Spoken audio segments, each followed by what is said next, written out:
Hello, everybody, and welcome into Ray Fisher Stadium here at the Baseball Wilpon Softball Complex for WCBN Sports presentation of Michigan Baseball. I'm Austin Falco. Alongside me, Nick Hornberg, bringing you the middle game of a three-game series between the Michigan Wolverines and the rival Michigan State Spartans. The only game at home out of these three. And Nick, Michigan started out in East Lansing yesterday with a solid win behind starting pitcher Tommy Henry, unsurprisingly. Yes, Tommy Henry did Tommy Henry things, suffice to say. However, his ERA did reach its highest point of the season, up to 0.77, I believe, in a 6-3 victory. Give it 2 runs over 8 innings. But once again, Michigan looking to have strong starting pitching carry them again today with Karl Kaufman on the mound. ERA of 2.02 and a sub-1 WHIP. However, it should be noted he does give up a 293 average to leadoff hitters, and Michigan State has a good one in Bryce Kelly, left-handed batter, hitting 308 on the season against the righty Karl Kaufman. So we will start off the ball game with Bryce Kelly, the left fielder for Michigan State, stepping into that left-handed batter's box against the right-hander Karl Kaufman. Kaufman gets the sign, winds up. First pitch is on the way, and it's a strike to start things off here at Ray Fisher Stadium. After Bryce Kelly, we followed up by Justin Antoncic and Marty Bikina. First baseman and shortstop for the Spartans here, due up in the first inning as Kaufman winds and fires the 0-1 pitch. It's fouled back off the top of the screen and out of play. First strike 2, counts 0-2. After those top 3, it'll be Royce Ando, the second baseman, batting 4th. Center fielder Dan Shimilewski bats 5th. Reese Trahey bats 6th. In the 7th hole is right fielder Casey Mays. Adam Proctor's the catcher, he bats 8th, and rounding out the Michigan State lineup is the third baseman, Zach Iverson, as the 0-2 pitch from Kaufman bounces in the dirt for ball 1. And Michigan State dividing up their lineup nicely. Bryce Kelly is the lefty, but the next 4 batters all righties, and the last 5 in the lineup all lefties, and it's pretty rare, even in a sport of baseball that's very accommodating to left-handed players. Very rare you see the majority of your lineup left-handed. This one's bounced towards short. Blomgren makes the play, ranging over the middle and tosses over to first for out number 1 on the inning. Nice ranging play by Blomgren. The Michigan fielding alignment looks as followed for you today. It's Miles Lewis in left, Jesse Franklin in center, Jordan Brewer out in right field. And across the infield, left to right, is Blake Nelson, Jack Blomgren, Akeo Thomas, and Jimmy Kerr, with Joe Donovan behind the plate for the right-hander Karl Kaufman. Michigan in their throwback uniforms today. They've already worn these once this season. I have to say, these are my favorite uniforms I think they wear, as Justin Antoncic steps in and takes a strike 0-1. Antoncic batting .244 on the season, .333 on base percentage. Just 1 extra base hit for him this year. And that's a triple. 0-1 pitch is swung at and missed on a good off-speed pitch, and it's 0-2. I just mentioned Karl Kaufman for the Wolverines, 2.02 ERA, 4-2 in his 6 starts this season. Saw him close out a game back on Wednesday against the San Jose State Spartans, as the 0-2 pitch bounced in the dirt, tried to get him to chase, and Antoncic would not. So the count's 1 ball and 2 strikes on the right-hander. A lot of experience in this Michigan State lineup, just 2 freshmen in there. 2 sophomores, but the top 5 all upperclassmen. As this one is looped out towards right field, is going to drop in front of a charging Brewer for a base hit here, with 1 gone in the inning. Looked like he jammed him potentially a little bit, but found some green turf out there for the first hit of the ball game. Yeah, it's just good hit. That's just good batting there by Antoncic, able to really force that one out into the right field, trying really defensive swing, and able to muscle out a single. That will bring up Marty Bikina, the 3-hitter. Senior shortstop coming into this one, batting .273 on the year. A bit of a down year for him. One of the better hitters in this Michigan State Spartan lineup over the last couple of seasons. He ropes one towards third. That's going to get through into left field for a base hit. Good single for Marty Bikina, and Michigan State's in business here with back-to-back one-out singles. And Bikina may have been sitting on that pitch, and he got it on the first pitch. Didn't hesitate to swing and power that one into left field, but hit a little bit, hit hard enough that not able to, and not allowing the ball to spend a whole lot of time on the ground, and therefore Antoncic not able to move over to third. That'll bring up the second baseman, Royce Ando, another senior in this Spartan lineup.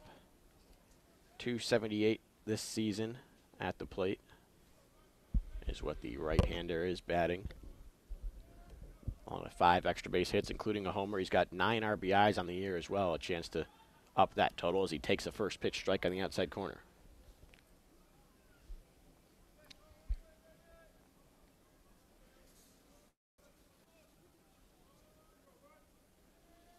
Kaufman looks in for the sign, comes set with a glove right about at his chest.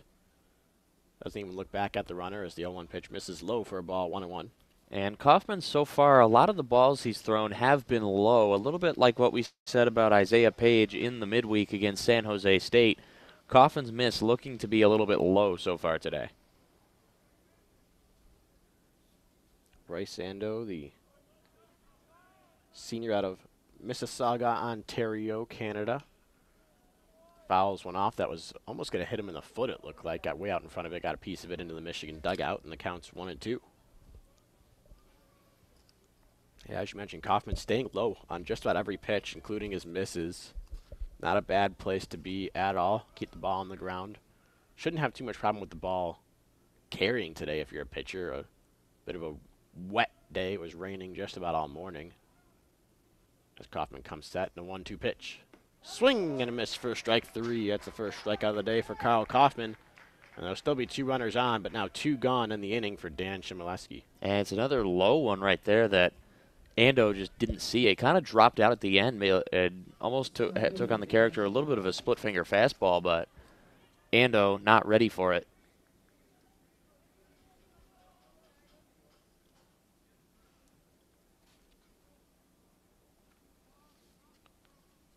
So it will be Chmielewski, another right-hander. As you mentioned, Michigan State sends these 4 straight righties and then 4 straight lefties after this to round out the lineup.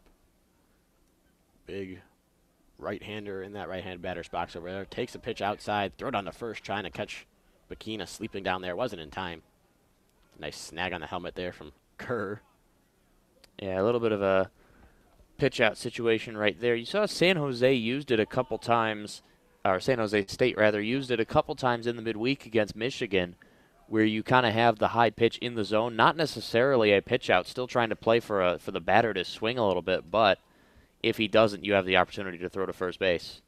1-0 pitch. This one bounces in the dirt. 2-0.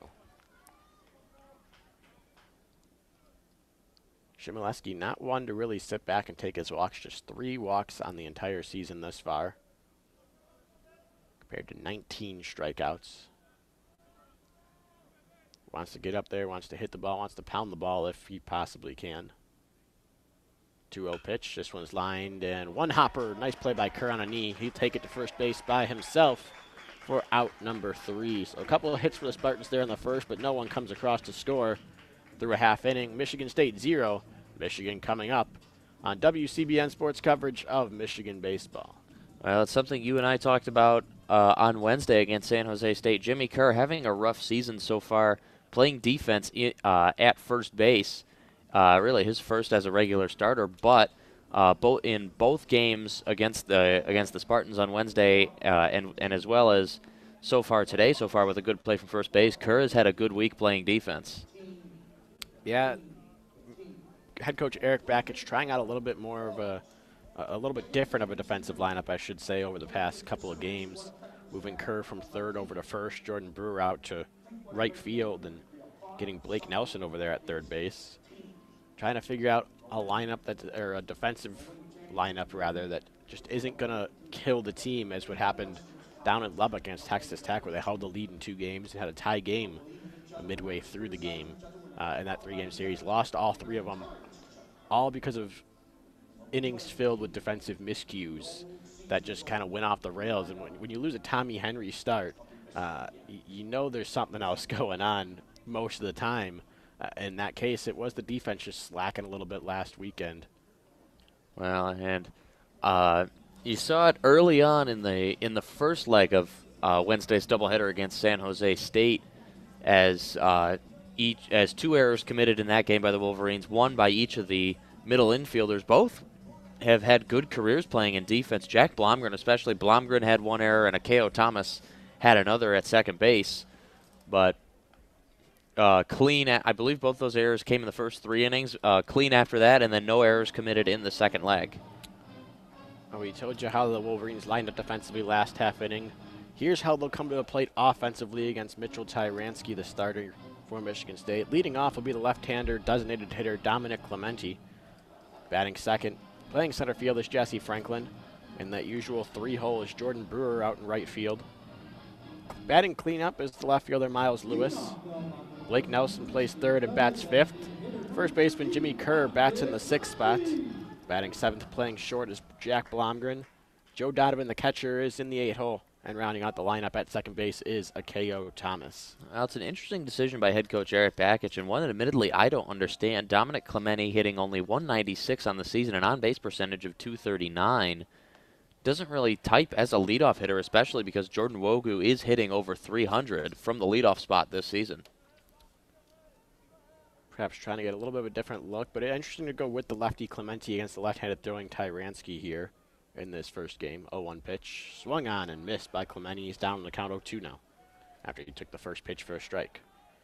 Clementi likes to take that first pitch, and a lot of pitchers like to take advantage of it, throw him a first pitch strike, get him down in the count, get him swinging as he has to do now.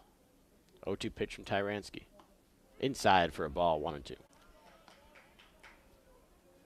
Tyransky comes into this one. This will be his 3rd start, 8th appearance overall. He's .484 in the ERA department. 0-4 on the season, though.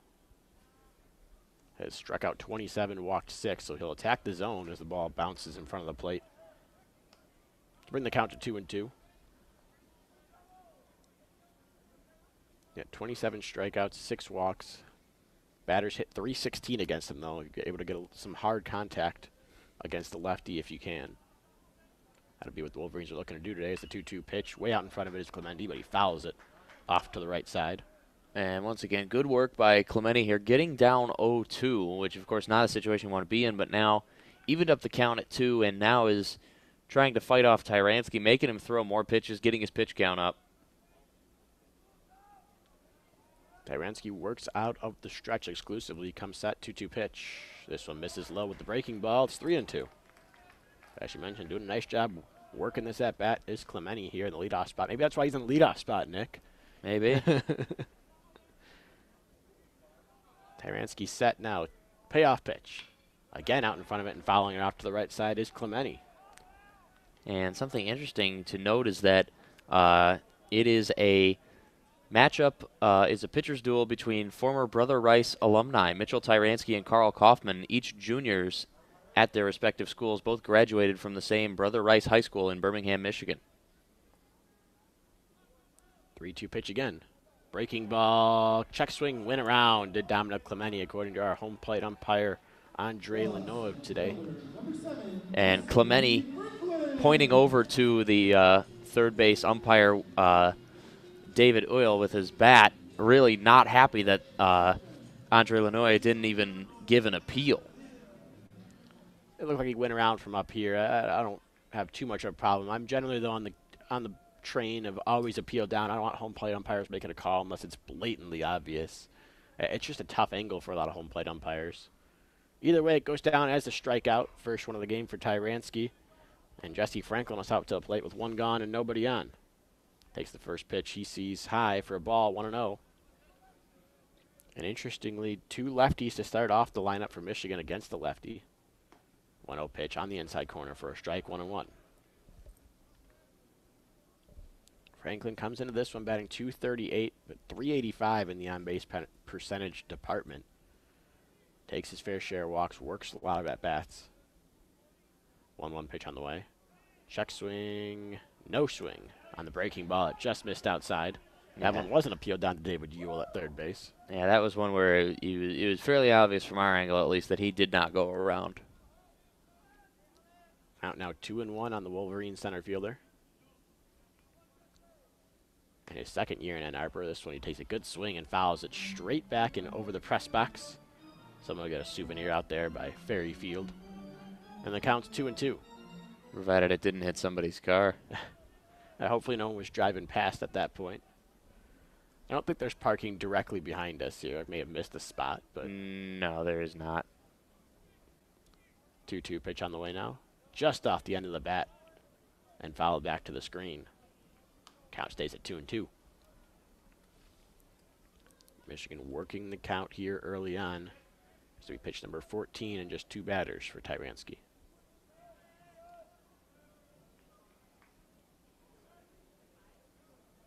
Lefty to lefty.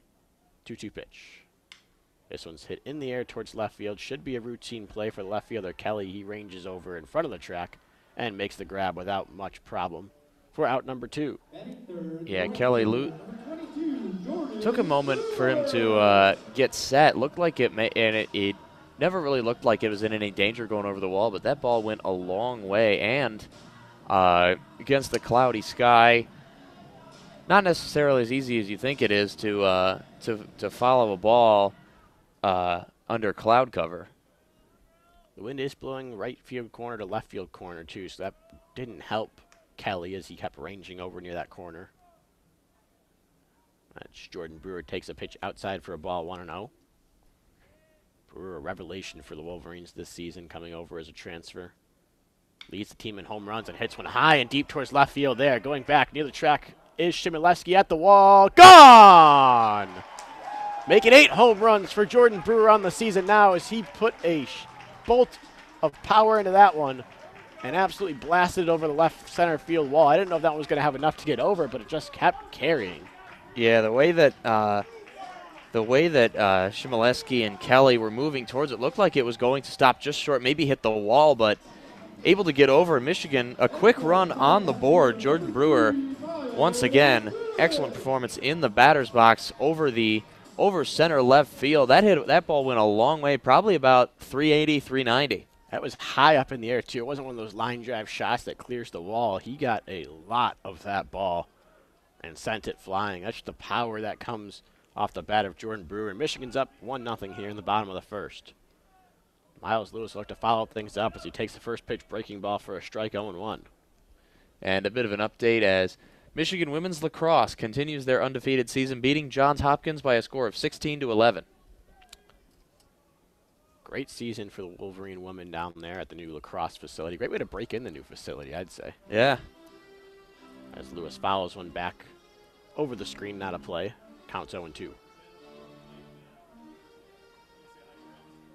Can't say I'm a lacrosse aficionado there, but certainly fun to watch a team when they're really locked in, like we were watching a little bit of the women's lacrosse game earlier. So 2 pitches fouled down the right field line into the parking lot, out of play. Counts still 0-2. Miles Lewis, the senior, batting in that 4 spot just about all season long.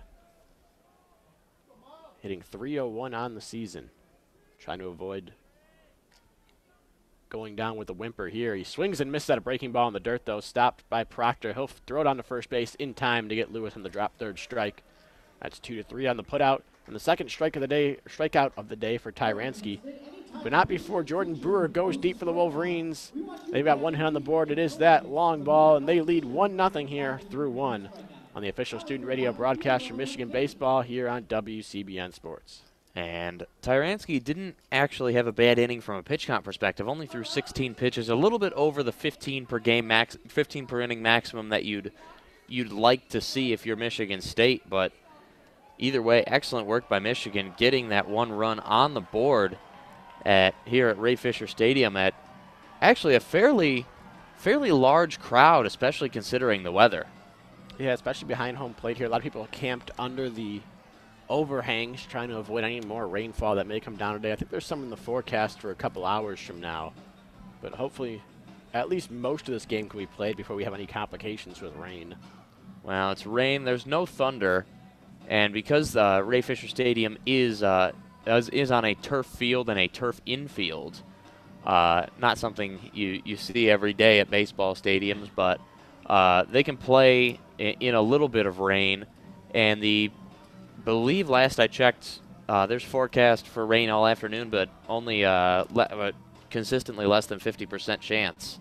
So actually probably not actually probably a pretty good chance that they will be able to get most, if not all, of this game in before before any problems might appear. Yeah, shouldn't be too much of an issue, as you were saying. The sky doesn't look necessarily clear. It's no 70 degrees and sunny day here like they like to always say it is at Ray Fisher Stadium. More like a 40, 45 and cloudy. It looks like it could rain, but as you said, not currently on the radar. It is late March Michigan weather. That's the perfect way to describe it. About to head into what, fourth winter as Reese Trey takes the pitch on the outside corner for a strike, 0-1 from Kaufman. Kaufman gets his sign, now winds up. The 0-1 pitch. No, he stops. God, time call at home plate. I think we were joking the other day. It seemed just about to get nice as the 0-1 pitch, squaring on a bunt and pulling back on a ball that misses low and away. It was Trey. 1-1. That was a weird time called by Trey. He didn't even step out of the box. He just really took one more swing with the bat before stepping back up. But he never left the box. I didn't really see his hand stick out to call time either. May have been Joe Donovan calling time behind the plate. Didn't like the sign that he gave in there as a fastball is fouled straight back. Just misses up here in the booth. And the count's 1-2.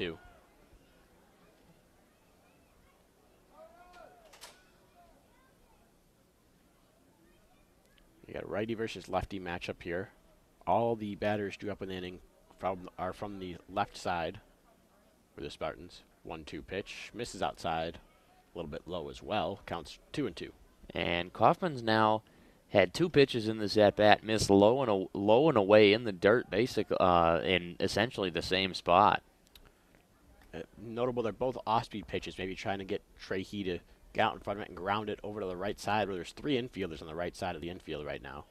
There's a breaking ball. It looks like misses low for ball 3. The count's full. Michigan shifting against Trahey, as I said. Kerr at first base, almost hugging the line. Akeo Thomas, relatively in normal spot at second, moved over a little bit. But Jack Blomgren playing just on the right side of second base. Only guy on the left side is Nelson. The 3-2 pitch from Kaufman misses high and away for a ball. He doesn't look happy with that one, but Trahey does. He'll trot down to first base, and there's a leadoff runner on here in the second for Michigan State. And Kaufman so far has looked a little bit shaky. Gave up a couple hits in the first inning, now starting off with a walk. Worth noting he was ahead of the first 3 out of 4, or 3 of the 5 batters he faced in that first inning. But already lost Trahey there after being ahead 1-2 in the count. He comes set, not going on the pitch, but faking it was Trahey, and this one's fouled back out of play by Casey Mays. Well, so far all these state hitters are doing a good job of battling at the plate, and not letting Kaufman strike him out easily. Yeah, not many whiffs today for Kaufman. Michigan State getting the ball or getting the bat on just about every pitch he throws. 0-1 pitch. This one is roped towards right field. Jordan Brewer runs over. He's going to play it on a hop. Fires in to keep Trahey at second base. But another hard hit single there. The second hard hit single, 3rd hit of the game overall for Michigan State. And they've got runners on first and second. Nobody gone here in the second. Chance to do some damage perhaps. And now that's the 2nd inning in a row that Michigan State has gotten runners on first and second. Kaufman looking around at his infielders.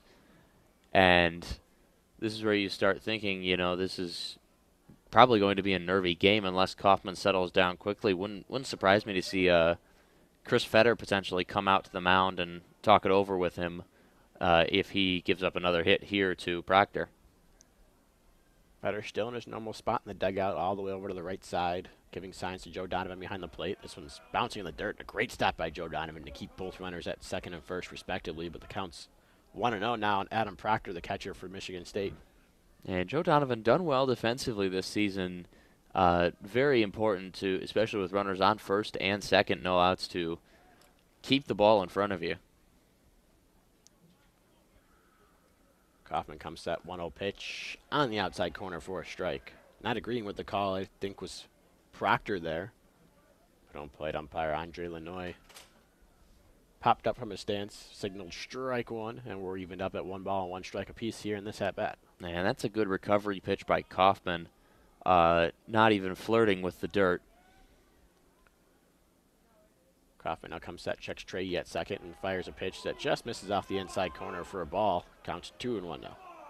And the crowd here at Ray Fisher Stadium not happy with that at all, even though, at least from our angle, that absolutely looked inside. Short lead at second for Trahey with Blomgren just about behind him, holding him on second base. Double play depth from Makeo Thomas, the other middle infielder.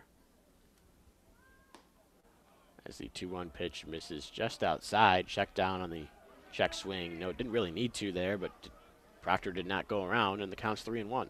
It was weird. The home plate umpire, Andre Lanouille, made look like an out signal with his hand, and it was Joe Donovan who pointed over to David Ewell.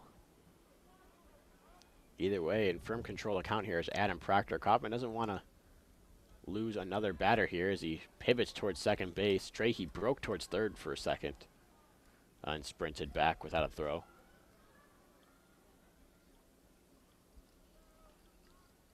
Kaufman trying to reset here, come back and get Proctor, the 8-hitter in the Spartan lineup. 3-1 pitch. Hit high in the air towards right field. Jordan Brewer takes a couple steps back, now grabs it, catches it, fires a throw in towards third, tagging, going there is Trahey. The throw is in time to get him. What a throw by Jordan Brewer. One hop to Blake Nelson at third base. He snagged it, slabbed the tag down, and just like that, there's 2 gone here in the inning. It was weird. At first, it didn't look like Trahey was going to go as Joe Donovan, standing at home plate, takes his helmet off and holds it in salute over to Jordan Brewer in right field. And however, that ball once again carried a lot longer than I thought it would, and Brewer able to throw an absolute laser over to third base. As you said, one hop right in front of Nelson as it popped up in a good height for Blake Nelson to apply the tag. So now 2 gone in the inning, runner on first. Very different feel here with the 9-hitter Zach Iverson at the plate. Righty to lefty, first pitch strike from Karl Kaufman. And it's funny how an inning can change from severely in favor of the batters to in favor of the pitcher in one moment, and you see what a big benefit is conferred from good defense, particularly in the outfield. Now Iverson, the third baseman for the Spartans, takes a pitch that misses high, bounces off the glove of Joe Donovan and goes outside, or goes behind him rather, and trotting down to second will be Casey Mays. Man, it's funny. We were talking in the first inning about Karl Kaufman looking to miss low a lot, and this time way too high. We'll see how they score that one. Might be a passed ball, given Donovan got most of his glove on it, but I just ruled out a wild pitch. Donovan had to almost jump out of his stance there to get a glove on that one.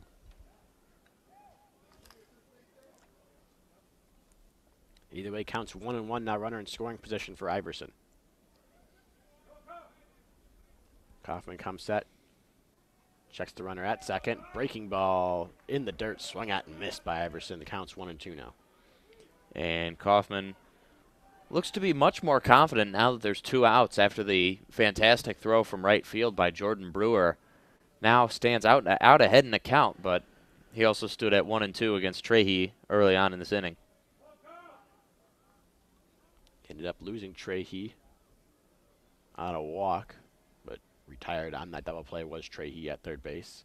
There's a breaking ball, 1-2, gets in the dirt. Donovan stops it, throws down to third, but Mays is in there safely. Throw almost got past Nelson into left field, but a great diving stab to stop it.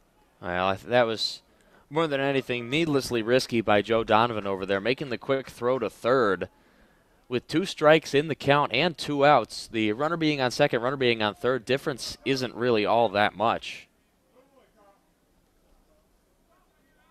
Yeah, I guess for Donovan there, it was a nice throw from his knees. Had a chance to get out of the inning, but almost tossed that one into left field and gave the Spartans the tying run. Nonetheless, it is 2-2 here on Iverson. He hits one in the air towards left field. It's hooking near the line. It'll get fouled and out of play into the bullpen for the Wolverines, and the count remains 2 balls and 2 strikes.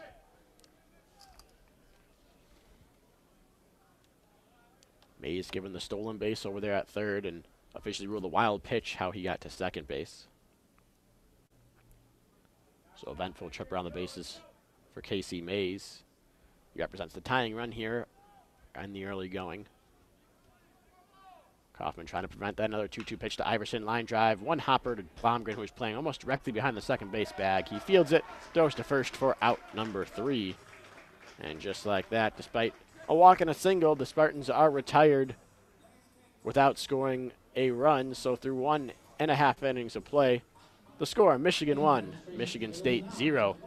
On the official student radio broadcast for Michigan baseball on WCBN Sports. And Casey Mays, his advancement from second to, or his advancement from first to second is recorded as a wild pitch. And similarly, excellent work by Kaufman, getting himself out of the jam, although it should be noted most of that credit is probably owed to Jordan Brewer. As we've stated before, a fantastic throw from right field over to third base to get the double play. So it's the Jordan Brewer show here early on with the home run to make it 1-0 on the great throw to record the double play and get Kaufman out of a jam there in the top of the second. See what he has in store for his next trick. But first, I'll turn it over to the 5, 6, and 7 hitters in the Wolverine lineup, Nelson, Kerr, and Blomgren. We'll look to tack on a few insurance runs coming up. It'll be interesting to see here how Tyranski attacks the lineup. Blake Nelson, highest average in the lineup today, 393, been a surprise this season in that respect. Jimmy Kerr comes in with a not having a great season at the plate, only hitting .216 on the season. He's between Nelson and Jack Blomgren, who has really come into his own as a hitter this year, hitting .321. It will be Blake Nelson to lead things off here, batting .393 on the season. He had 3 hits and a couple RBIs in yesterday's ball game, including a double. Helped the Wolverines to a 6-3 victory in East Lansing. Takes the first pitch from Tyranski on the outside corner for a strike 0-1.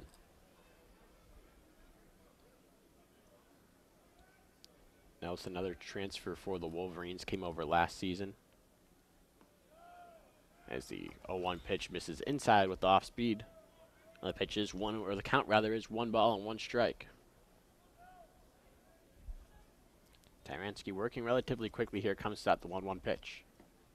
On the outside corner again for strike 2.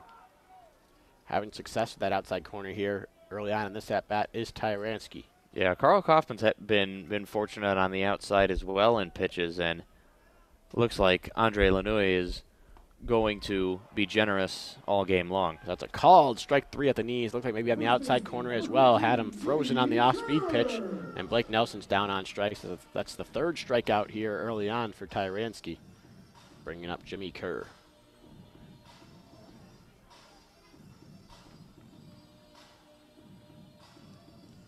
As you mentioned, Kerr off to a bit of a slower start this season. .216 in the batting average department. .311 on base percentage. Does have himself 7 extra base hits, including 3 home runs. He hits this one high in the air. Now left field line. It's tailing near the bullpen of Michigan and gets foul out of play for a long strike 1. Well, coming off the bat, going into left field, looked like that one might have hit. Looked to me like that one had the opportunity to go to the wall, but died and sliced to the left. I'm sure that wind still blowing pretty hard from the right field corner to left field corner definitely had a factor in that. Might have found its way down that left field line had it not been pushed those extra few feet. As lefty to lefty, Tyranski to Kerr. This one's hit high in the air down the right field line. This one's got a chance at the wall. Gone! Jimmy Kerr takes an off-speed pitch low and inside and frankly golfs it well out of here down the right field line. This one did stay fair, and Michigan's up 2-0 here in the second. Well, Jimmy Kerr had a couple home runs early on in the season, especially in the first couple games. It looked like he was en route to an extremely strong season at the plate, but unfortunately fallen back to earth in a big way. And excellent work there by Kerr at the plate, showing that power. His 4th home run of the season, 18th run batted in. And it gives Kyle Kaufman a little bit of insurance here early on.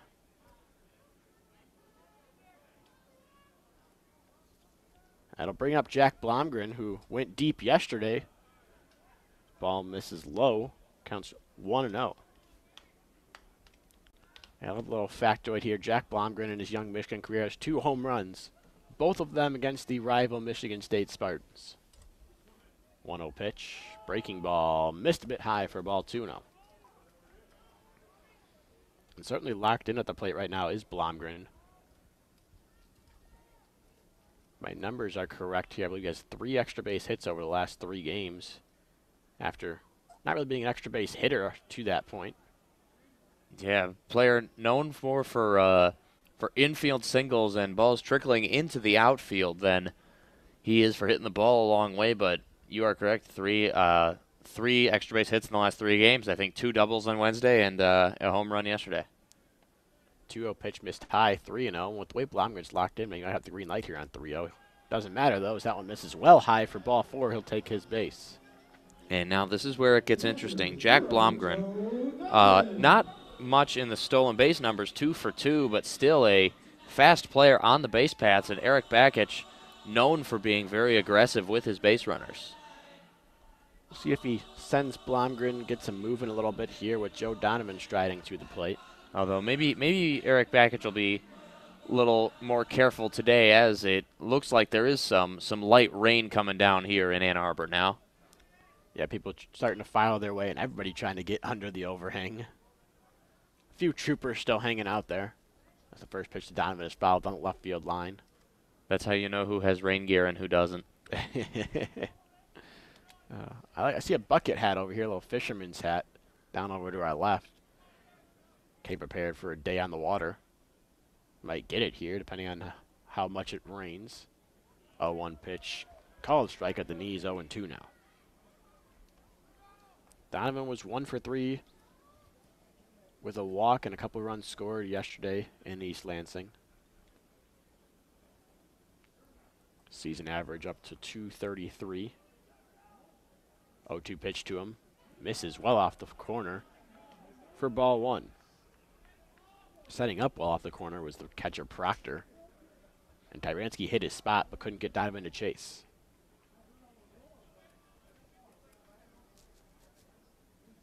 Tyranski comes set now. Lefty checks the runner at first, now tosses over and chases Blomgren back without sliding down.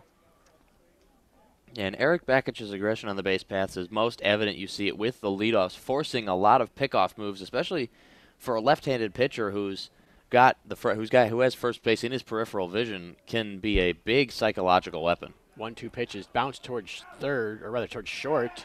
The throw over to first base is going to be not in time, though. It's a high enough hopper to Bakina that when he fielded and tossed over to Antonsic over at first base, he was already too late as Donovan was on the bag. Should go down as an infield single, second base runner in a row, or rather third if you want to count the home run. And our runners on first and second for K.O. Thomas. Well, it's not often you see a catcher beat out a throw, especially that one was not deep in the gap, and Bakina had to charge in to play it. Didn't even get out of the green in the middle of the infield. Yeah, it was a high enough chopper that it gave Donovan enough time to get out of the box and get down to first base. As you mentioned, though, yeah, Bakina was charging that one the entire way, not like he had to go deep in the hole for that one. Both runners moving on the first pitch of the at-bat to K.O. Thomas. Throw goes to second, and it is not in time, but Donovan comes off the bag, and the tag gets him.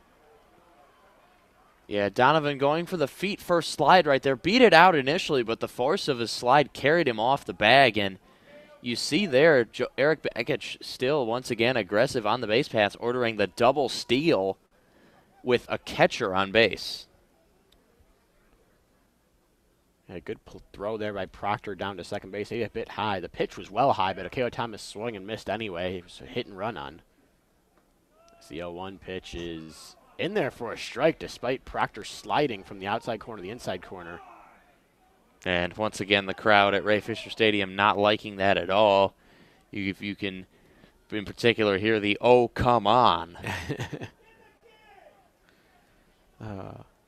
0-2 pitch, or 0-2 count now on Thomas, runner on third, 2 gone in the inning. This one misses well high and well outside for ball 1. Hopefully that gentleman opts not to say anything beyond "Oh, come on." Otherwise, we may have to.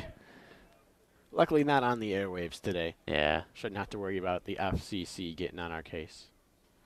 1-2 pitch. Misses in the dirt. Good block by Proctor to keep it a 2-0 game. And the count's 2-2 now on Thomas. Well, if you're Eric Bakich, I'm not really sure what you tell a K.O. Thomas to do here, as the middle of the infield conceded as Michigan State trying to take away the baselines. 2-2 pitch.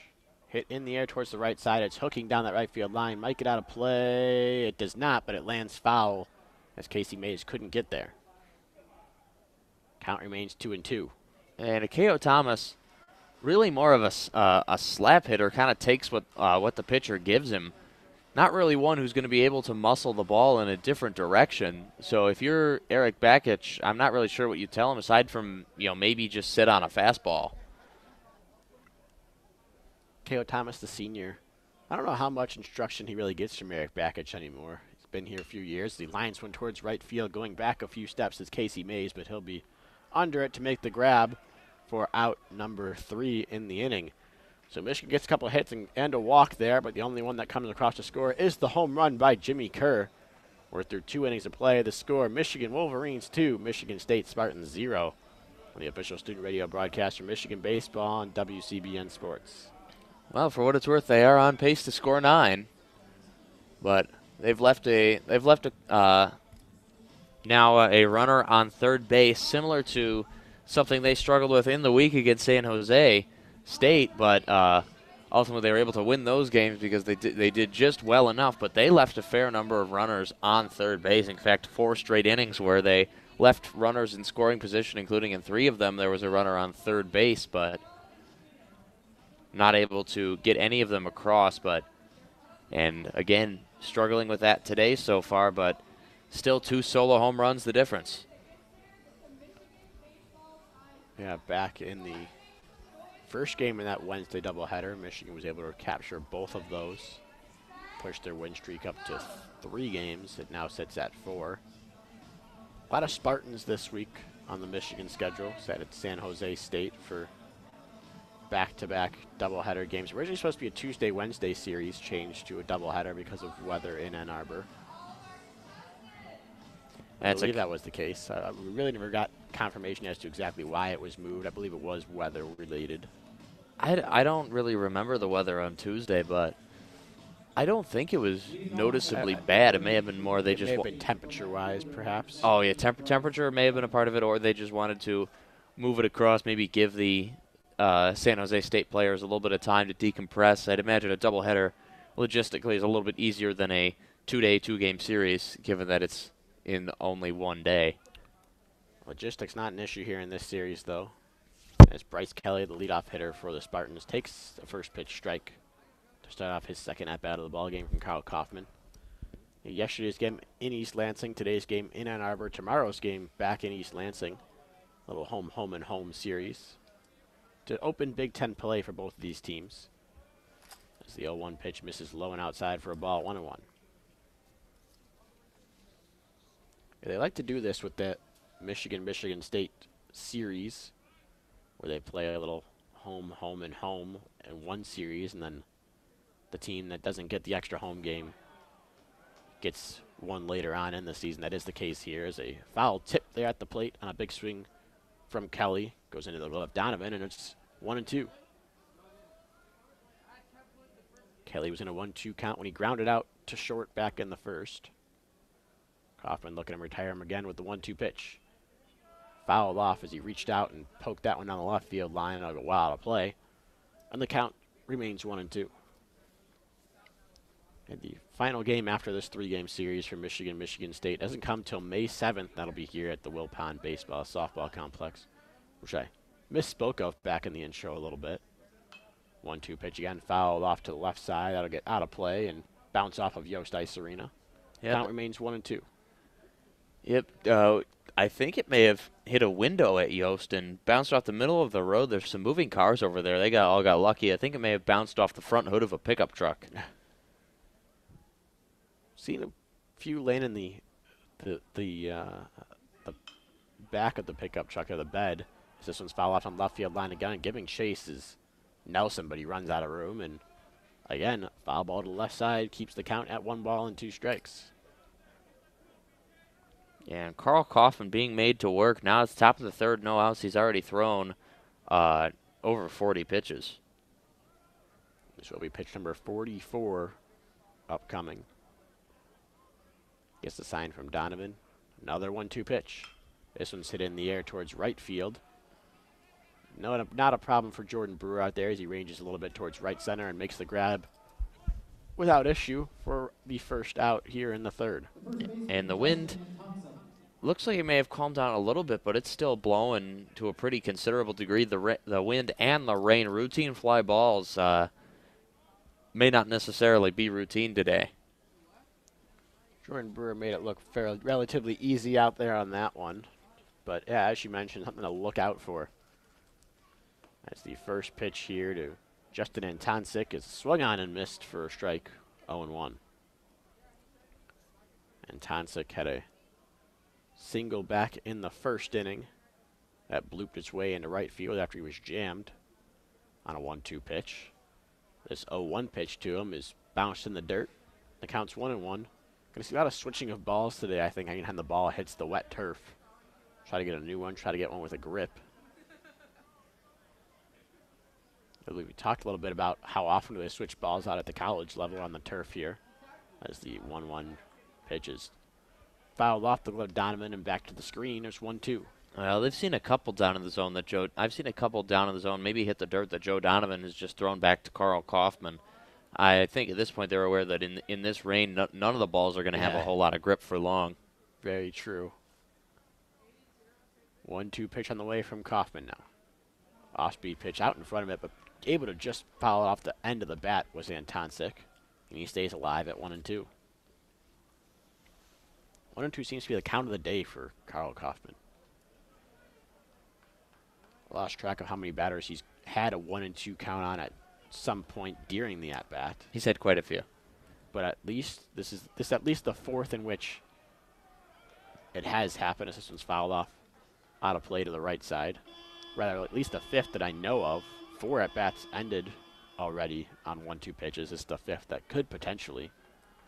And that was a car alarm going off. I don't know if that was the PA or I believe it was, not the foul ball striking a car in the parking lot. 1-2 pitch, grounded softly towards short. Blomgren charges, makes the play, throw to first in the dirt. What a scoop by Kerr over that first base to make the play for out number 2. Another excellent play there by the Michigan infield, and the rain defensively looked very sound so far today. But Carl Kaufman now 3 2/3 innings, thrown 50 pitches. Michigan State's hitters doing an excellent job of getting the bat on the ball and making Kaufman work for every out. And they have the opportunity to, even if he does not give up any runs, to chase him from the game after maybe after 5 innings. First pitch from Kaufman to Bakina here is at the belt for a strike, 0-1. Bakina doesn't seem to agree, and I think I agree with him on that one. That looked a little bit high. Getting the call was Kaufman, though, and now it's 0-1 on the senior shortstop. Righty to righty, 0-1 pitch. Another called strike. This one much less disputable. That counts 0-2. Kaufman adjusts his cap. Blue cap with the Maze M on it. The standard for Michigan baseball here, even with the nice throwback uniforms. 0-2 pitch on the way. Bounced in the dirt for a ball, 1-2. Nice stop by Donovan behind the plate. And Michigan wearing the throwback. Says Michigan on the front in blue lettering. Blue numbers with the yellow piping on both. Blue number, yellow piping on the back. A little bit of an off-white colored uniform with the striping right where the buttons go down in the middle. On the high socks with stirrups. Beautiful look. 1-2 pitch is tapped down the left field line, foul.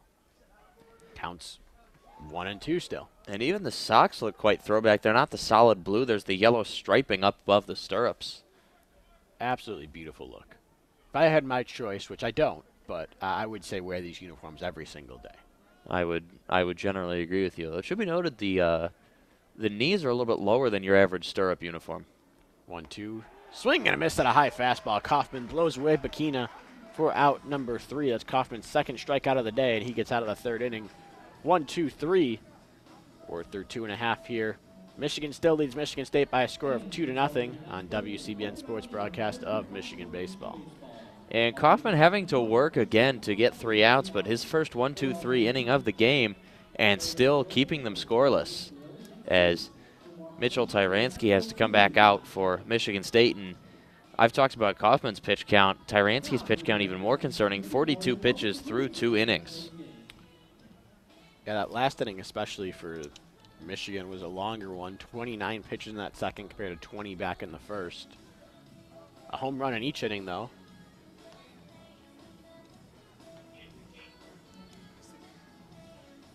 For Michigan, looking to replicate what they got yesterday out of Tommy Henry. They're getting it early on here from Carl Kaufman. As you mentioned yesterday, Tommy Henry with the win.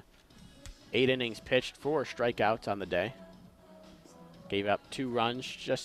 They were both earned, but still just 2 runs in 8 innings. She'll take that every day of the week. 3 hits, 1 walk. What an outing for Tommy Henry. And the good news, even if Carl Kaufman's pitch count gets up the other day and Eric Bakich has to turn to the bullpen early on here, just 2 pitchers used in yesterday's game. It was Henry, and Benjamin Kaiser came in to finish it off. So we certainly have plenty of arms ready in the bullpen should they be needed. Michigan State, meanwhile, tossed 3 pitchers in yesterday's ballgame, including their starter, Mason Erla. They also have a relatively full bullpen here early on in this weekend series. And Michigan's bullpen, as you said, should be fully stocked as they used almost entirely bullpen arms in the midweek. Isaiah Page, generally a reliever, starting against the Spartans, but now on 4 days rest, he should be back rested and able to pitch in an inning if needed. So just as the Spartans started off the third with their leadoff hitter, Michigan does the same as Dominic Clementi steps in, takes an off-speed pitch off the corner for a ball, and now one on the outside corner for a strike. Counts 1-1. Clementi struck out in his first at-bat back in the first inning on a check swing in which it was ruled he went around. He did, at least from our vantage point. 1-1 pitch. Swung on and lined towards right field. It'll bounce in front of Casey Mays out there for a leadoff single here in the third. And Clementi's hit there looked a little bit like Antoncic's hit in the first. Muscled that one out into right field, got it to stop just in front of Casey Mays. So nice piece of hitting there to take a 1-1 pitch that looked a little bit up in the zone. Get the barrel of the bat on it and poke it out towards right field for Jesse Franklin. Franklin 0 for 1 in the day with a long fly out to the track in left field, or just in front of the track, rather. First pitch off speed from Tyransky. Tails right off the corner. Outside for ball 1.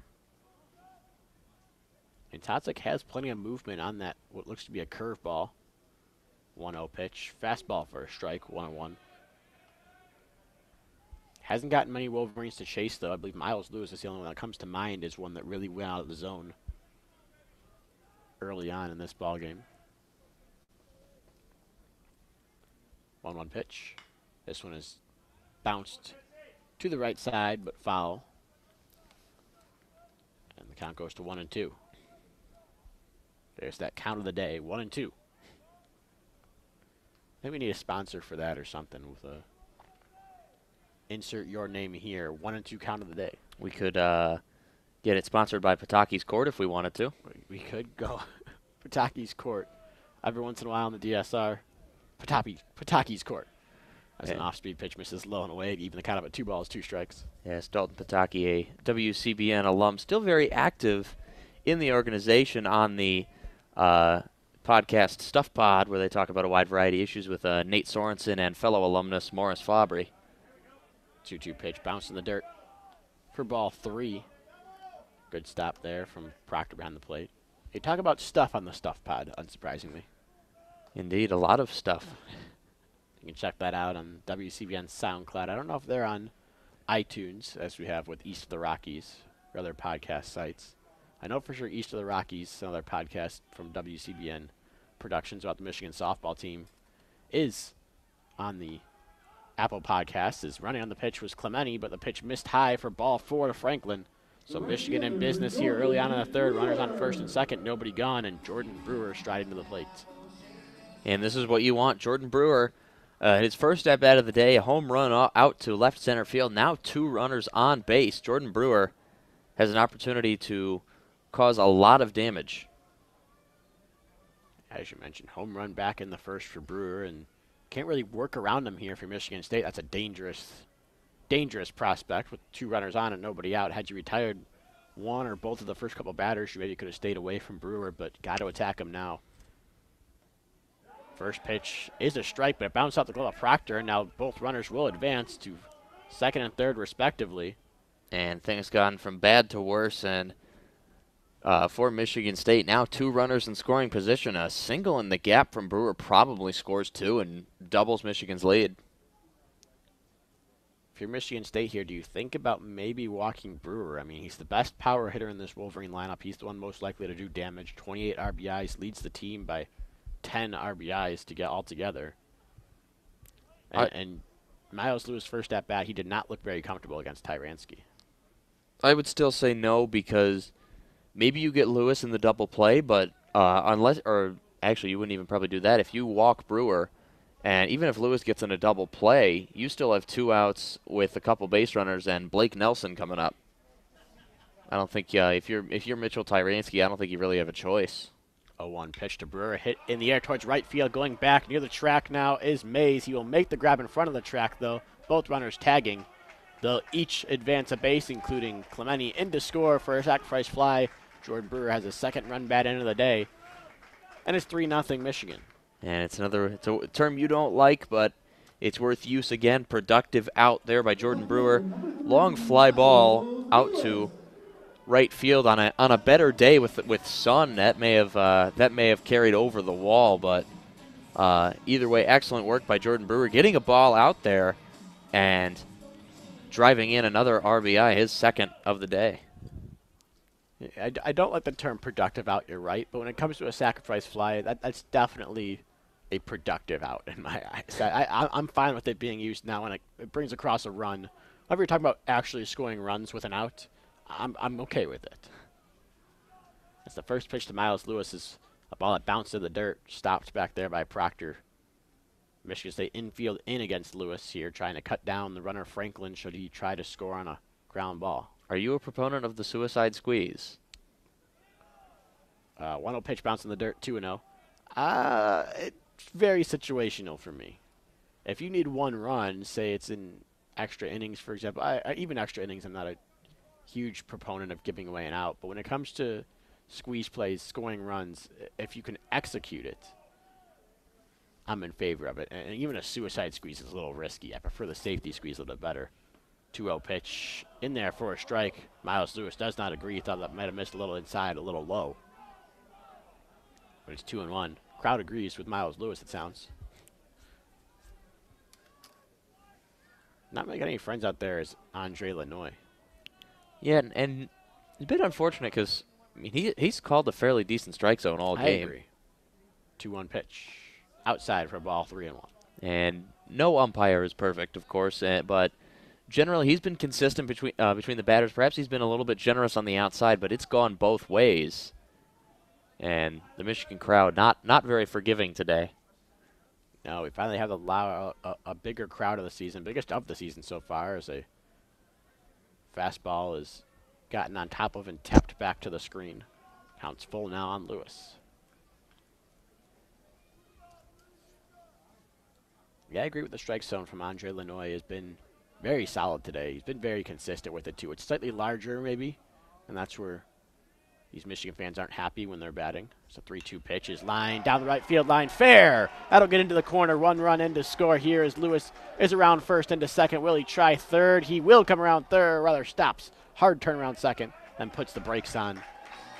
Being held over there by, I believe it's Nick Schnabel at third base. You know, he probably could have made it over to third, but that would have been needlessly risky. Good move to hold up at second base. So the RBI double there from Lewis extends Michigan's lead a little bit further now. It's 4-0, and Blake Nelson a chance to do that even further with 1 gone and another runner in scoring position. So I guess it really wouldn't have mattered had you walked Brewer, if Lewis was just going to put a double on the right field line anyway. Actually, it would have mattered because had It would have Lewis been extra, doubled, he yeah. would have scored. Michigan would have scored all 3. Fair enough. Blake Nelson up now, takes the first pitch fastball on the outside corner, 0-1.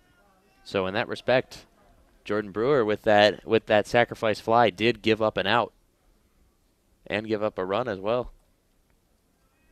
Of course, assuming the alternative would be that he walked, but very well could have gone another way. Very true. 0-1 pitch on the way from Tyranski after he checks Lewis at second. He throws to second. Lewis in diving there. Plenty of time.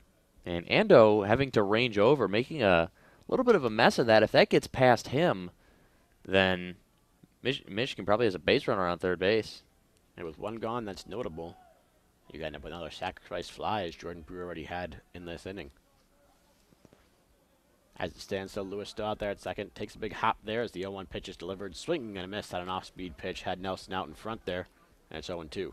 Well, Nelson buckling, dropping to his knees.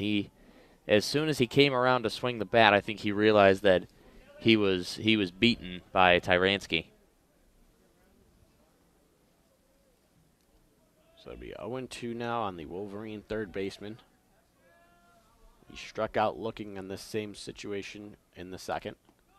While bouncing the dirt there. Nice stop by Proctor to keep Lewis out at second base, and the count's 1-2.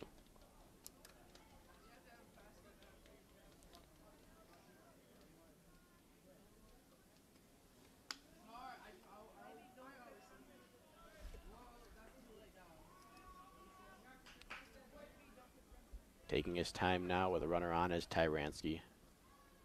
Finally gets his sign, comes set without checking the runner this time, and this is a line drive towards center. Ranging back is Shimoleski. He'll make the grab, ranging straight back, and keep Lewis at second base.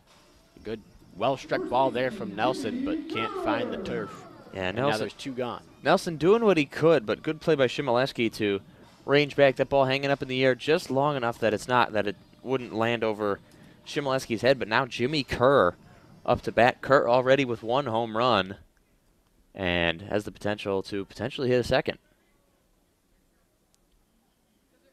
If he doesn't necessarily get all of one, or if he can find a gap, or even just a single here, Lewis probably sent around trying to score. And Lewis has the speed to score on a single. It's lefty Tyranski to Kerr. Off-speed pitch is hit off the end of the bat this time, but going a long way out towards center, going back to the track, the wall, gone! Wow, that ball kept carrying off the bat of Jimmy Kerr, and he's got his second home run in as many innings. This one's a 2-run shot, and Michigan breaking it open a bit here. It's 6-0. And that's a major league home run. Jimmy Kerr getting that off the top of the wall over the yellow line out in straightaway center field. That's a 395-foot wall. That ball keeps carrying. That's probably 415 feet.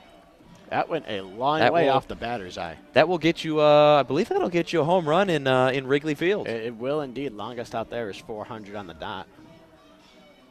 Yeah, that ball, I thought that was off the end of the bat a little bit. Maybe it wouldn't carry as far, but it kept going and going and going. And Jimmy Kerr locked in right now. He's trying to chase down Jordan Brewer for that team lead in home runs. He's at 5 now. Jack Blomgren takes the first pitch of this at bat for a ball. 1-0 is the count. No movement down in the Michigan State bullpen yet, though. Here in the early going. Blomgren takes the first strike he's seen of the day and the 6th pitch he's seen there. And the count's 1-1.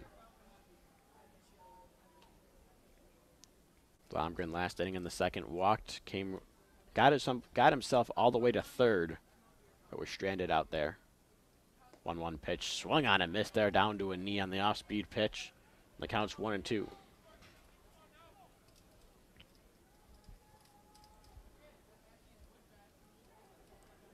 So Tyranski in a bit of trouble here, having given up 6 runs, just trying to make sure Michigan doesn't do anything else here in the third. Nobody on. Blomgren at the plate with 2 gone, 1-2 pitch. Swing and a miss for strike 3.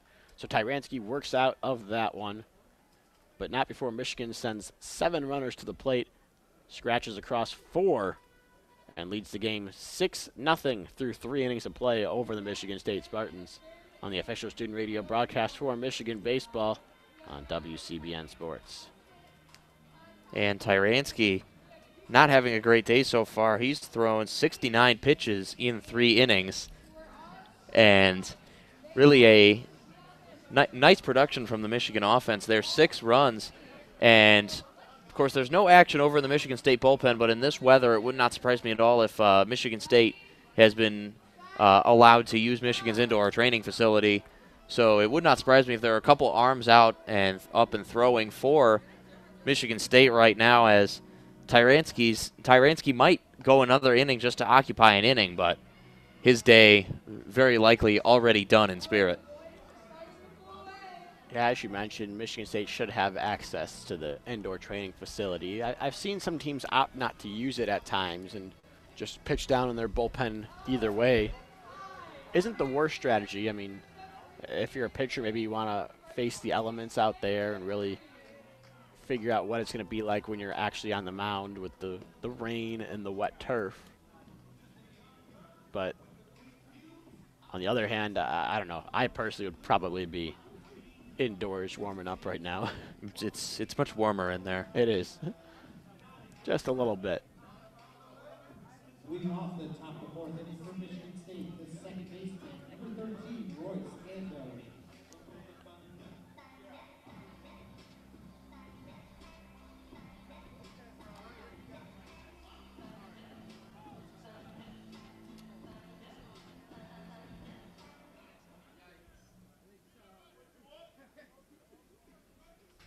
First pitch here from Kaufman to Royce Ando, leading off the 4th inning for Michigan State, is fouled off to the right side. Out of play. The count's 0-1. Ando 0 for 1 with a swinging strikeout against Kaufman early on. And with a 6-run lead, you got to figure Kaufman might be a little more aggressive here, just attack the strike zone. And right on cue, he misses low with that one, 1-1. Yeah, evidently not. Doesn't mean he wasn't trying, per se. Just couldn't quite get it there. 1-1 pitch in there for a strike, 1-2.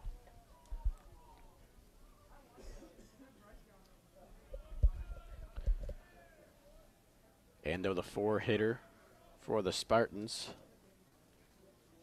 274 hitter coming into this at bat, but just barely gets a piece of that one. Fouls it back. And the count is still 1-2. If this at bat ends here for Ando on a 1-2 count, it'll be the 4th straight at bat for Kyle Kaufman that has ended on a 1-2 count. Here's 1-2 pitch. Just missed high. I thought we might get a called strike 3 there, but the streak is broken there for a bit. So this one goes to 2-2. Well, some unfortunate luck. It looked to me like that was in the strike zone, but as we've said, Andre Lanois done a pretty good job today so far framing the zone, but found that one to be high. It was borderline, but couldn't quite get the call. As a 2-2 pitch is tapped back to the screen again. Count goes to 2-2. Or rather, remains at 2-2. Kaufman puts that glove in front of his face and brings it all the way down to the belt during his wind-up before pulling it back up and firing to the plate. And this time he fires one low and away for a ball, 3-2. Ando doing a good job here working the count against Kaufman. This will be the pitch number 8 of the at-bat. Wind-up, payoff pitch. High fastball. Didn't go around, and that's ball 4. I think he tipped it, though. It sounded like a foul tip to me. And it looks like... And we're going to get a meeting of the umpires. Joe Donovan jumped up, ready to throw down to first base for the strikeout. It sounded to me like it hit bat and then glove. Yeah, you saw there Chris Fetter coming out looking like he wanted to say something to the umpire before Andre Lanois conceded that there would be a meeting at the mound. I think Joe Donovan might have said something to Lanois. And we get the call. No, didn't tip it. And taking a spot at first base is Royce Ando with the walk. Well, there isn't. Once the batter's already on base, I don't know if there's a whole lot you can do in that regard. Either way, Dan Shemileski will come to the plate. Nobody out, runner on first. The second out of 4 innings that Michigan State started off with the leadoff walk. First pitch, this one is bounced towards Kaufman, the pitcher. He'll field with a bare hand and throw to first in time. That was a good play by Carl Kaufman there, looking a little bit like his shortstop, Jack Blomgren, there with the bare hand off the bounce. Moving up to second on the play was Ando. And it'll be a runner in scoring position for Michigan State, trying to cut into the 6-0 lead possessed by the Wolverines. With Reese Trahey, the designated hitter, stepping up to the plate as we start our string of lefties in the Michigan State lineup.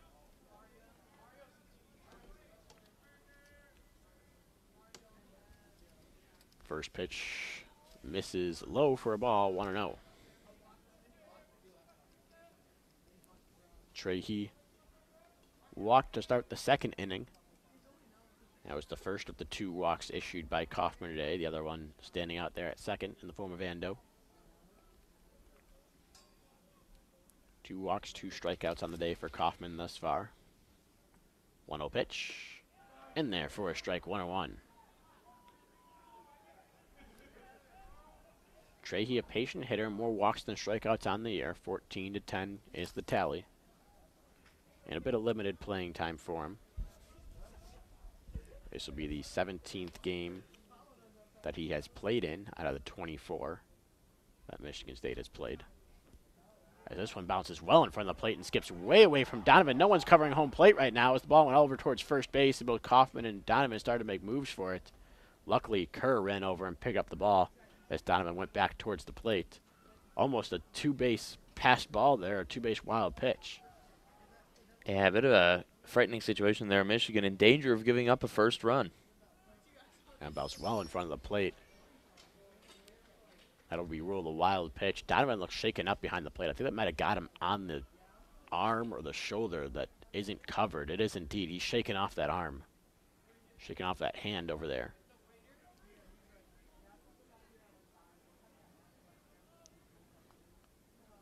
It's the 2-1 pitch now from Kaufman. On the way. Just misses low for a ball. 2-2, or rather 3-1. And now Kaufman in danger of having base runners at the corners with Casey Mays up, batting .333 on the season. Dangerous position.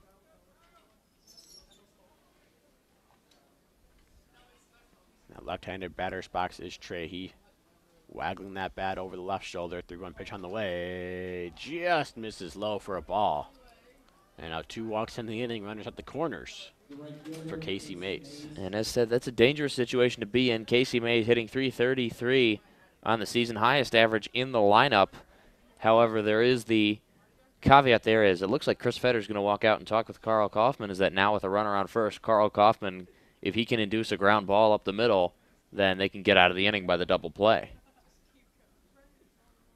As you mentioned, there's a small sample size caveat there for Casey Mays, just 9 at-bats, including the one he had earlier on, in which he singled over to right field. Used one of a couple of hard-hit balls off the bats of Spartans today. And Chris Fetter going to use the entire time he's allowed by Andre Lanoy, as now Lanoy walks out to the mound, breaks up the meeting, and Chris Fetter will take the walk back to the dugout. Maybe just trying to give Kaufman time to gather himself a little bit. Maybe wait for the rain to die down just a smidge, as it seems to be doing. Yeah, it looks like the rain, at least for now, is stopped. Gotten a little bit brighter here. Still not sunny by any stretch of the imagination. No, more of a drizzle now. You can see it kind of hitting the top of the indoor training facility, but that's it. First pitch of the at-bat is off of Donovan's arm. Don't know if it was going to be called a strike or not. I don't think it bounced. I couldn't tell from up here. But it's a 1-0 count on Casey Mays now. Mays making his second start of the year is the freshman. Out of Wichita, Kansas. Standing in there, bat almost above his head, hands out in front of him. 1-0 pitch to him. Misses well inside and bounces away from Donovan. Donovan has no idea where it is. It's behind the plate. 1 run scores. Going over to second is Trahey before Donovan finds it. And the wild pitch, second one of the inning here, is going to result in a run for the Spartans. They cut into the lead just a little bit. It's 6-1. And Carl Kaufman looking erratic as Joe Donovan hasn't really been having these problems all season, and now he's had a couple in a few innings as Kaufman really needs to settle down. And now up to over 70 pitches on the game. It might be looking at it as he might be due for an early yank as well. 2-0 count. Lined right back to the screen on that pitch was Casey Mays. That'll be 2-1 now. Mays was really on that fastball from Carl Kaufman. Knew he was going to come in with one sitting on it. Just couldn't quite get the bat head on it. Trahey over at second. Short lead, 2-1 pitch to Mays is bounced over to second. Easy play for Akeo Thomas, who underhand to Jimmy Kerr covering first. He was ranging over in that direction. And the 4-3 put out is the second out of the inning. Meanwhile, on the play, Trahey advanced to third, so there'll be a runner on third. 2 gone in the inning for Adam Proctor. And now, once again, the opportunity there to finally get out of this inning for Carl Kaufman, as Proctor hitting under 200 on the season.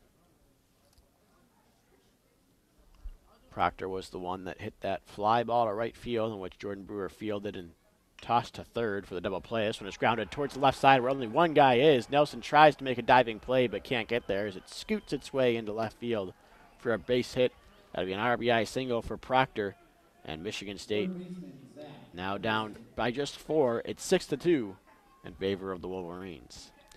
And there's a couple Michigan State fans here today, and they are expressing their excitement now at Michigan State getting 2 runs back.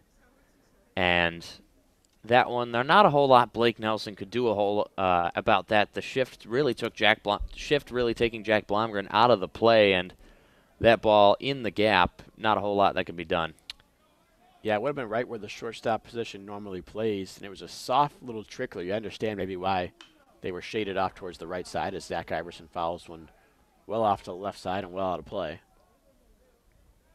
As he got that one off the end of the bat, looked like he might have been out in front of it just a smidge. Had he gotten more barrel on it, probably would have been a ground ball to one of the other 3 infielders on the right side of the diamond, but as it stands, just cued it into left past the diving Nelson. Either way, though, it looks like a line drive in the scorebook for Proctor and an RBI for him. Zach Iverson takes the 0-1 pitch outside off the outside corner to bring the count to 1-1.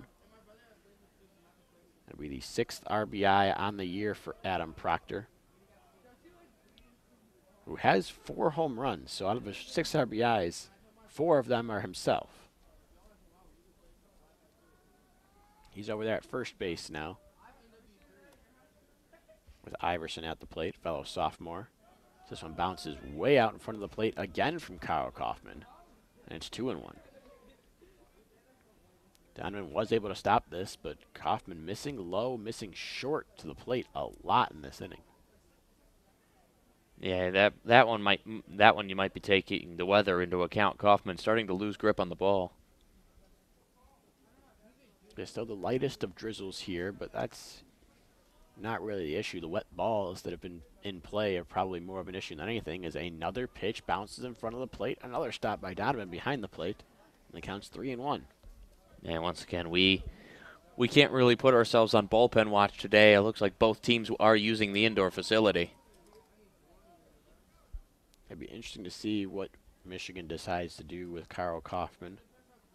So this will be pitch number 81 on the day for him in just the 4th inning of work. There's a couple guys running down to the bullpen from Michigan just now, including catcher's gear. This one is hit hard on 2 hops to Akeo Thomas at second base. Doesn't have to move as he fields it and throws to first for out number 3. But Michigan State scores a couple of runs on a wild pitch and a RBI single from Adam Proctor. Through 3.5 innings of play, Michigan still leads by a score of 6-2, though. And the inning mercifully over for Carl Kaufman, but as you said, now averaging 20 pitches an inning, 81 pitches through 4, and really not, evidently not long for this game. Please visit mgoblue.com/go/farm.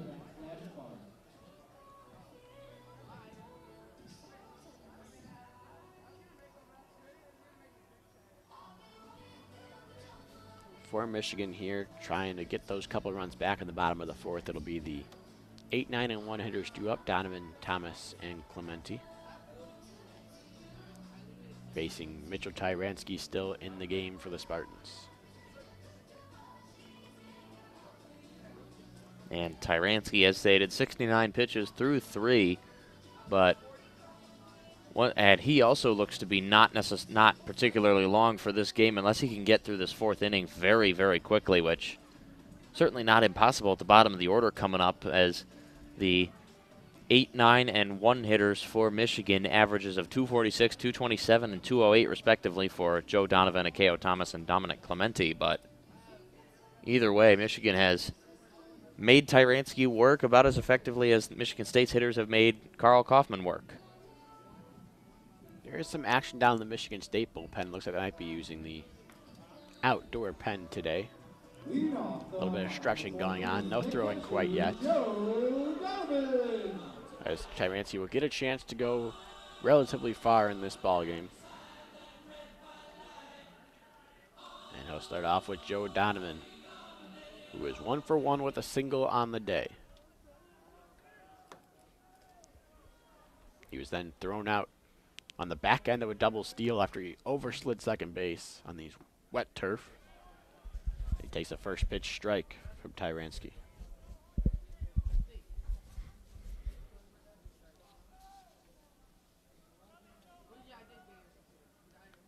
Mitchell Tyransky out of Birmingham, Michigan officially.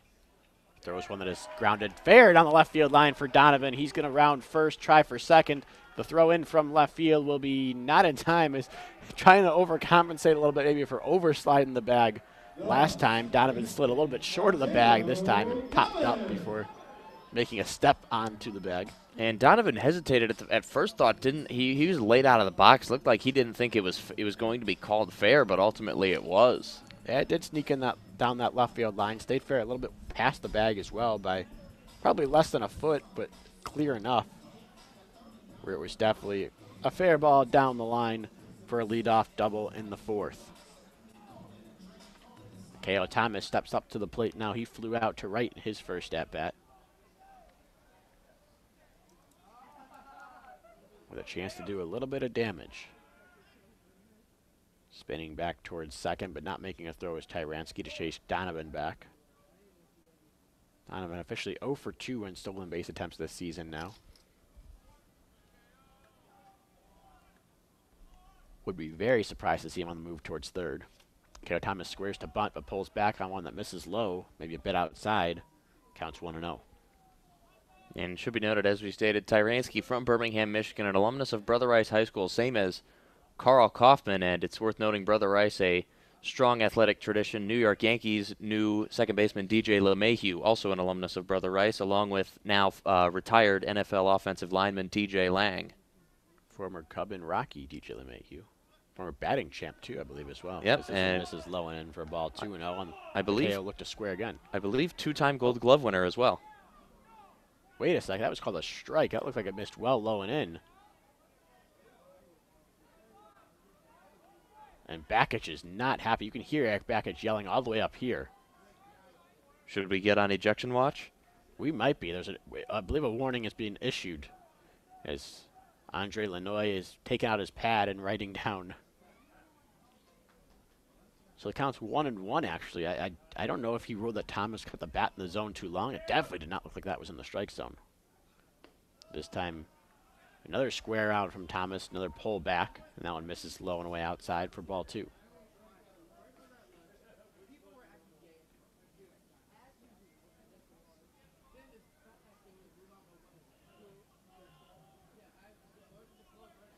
After Akeo Thomas, it'll be the top of the order for Michigan with Dominic Clementi. Tyransky looking back at Donovan for a long time now. Now finally comes with 2-1 pitch. Thomas bunts it, but it's up in the air and caught by Adam Proctor popping out of his stance. Not what you want to see there out of a KO Thomas. It's funny, not really sure what Tyranski is particularly afraid of Joe Donovan at second base. Again, he's shown decent mobility so far this season, but he's still the catcher, not a kind of player who Eric Bakich is going to risk on the base paths. I think maybe Michigan State looking out for something Michigan did a couple times last season, and that's get the runner at second base moving as soon as the bunt is put down and just keeps going around third and to home. Almost a two-base sacrifice. Two-base squeeze as Dominic Clementi watches the ball miss low, 1-0.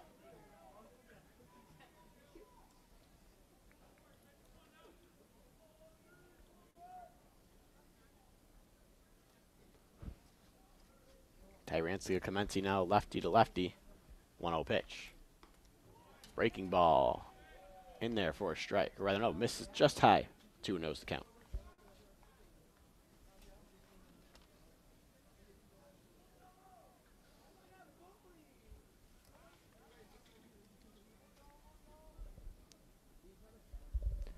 And now as Tyranski delivers the 1-1 pitch, and it is low and outside to raise the count to 2-1 in favor of Dominic Clementi. And Clementi already with 1 walk and 1 hit today, as Tyranski takes the signal from Proctor.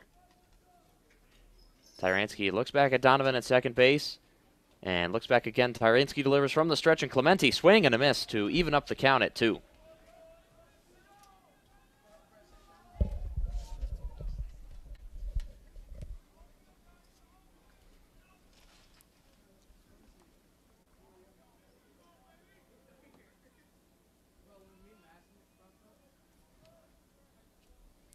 So 2-2 count now.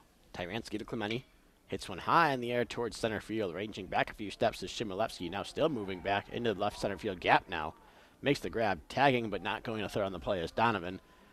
As the throw in will keep him there. Yeah, Donovan would have run into a third out right there. Once again, for a second out, moving over from second to third, not really something I understand, as your scoring probability with 2 outs doesn't really change all that much if you're on second base versus being on third. Yeah, definitely staying on the safe side with good reason there for Donovan, especially with the 2, 3, and 4 hitters coming up after Clementi. Jesse Franklin coming up to the plate now. He's 0 for 1 in the day, flew out to left field, then walked in the third, came around to score on a Lewis RBI double. Takes a first pitch in this at-bat for a strike at the knees, 0-1. That run scored Franklin's 25th on the season despite only having 20 hits. He's a patient hitter, walks a ton, 18 walks on the season. But has pop in that bat as well, 10 extra base hits, half of those are home runs. Seen a couple of home runs from Michigan already today.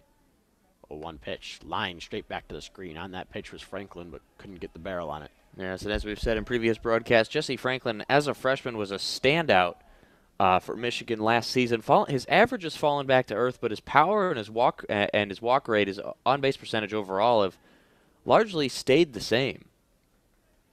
And that walk rate, no fluke. You could see he loves to work at bat, Jesse Franklin. He's in a situation here where he gets the chance to show it off, I guess. Down 0-2, not ideal, but a hitter like him, good eye there. So that one misses high. Ball's 1-2.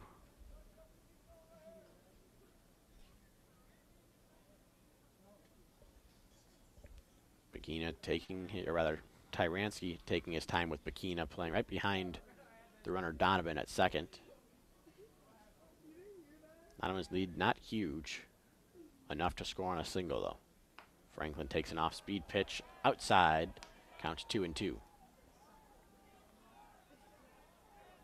Even against lefties, Jesse Franklin dialed in works counts here as the rain has now officially stopped. You don't see any more droplets coming down.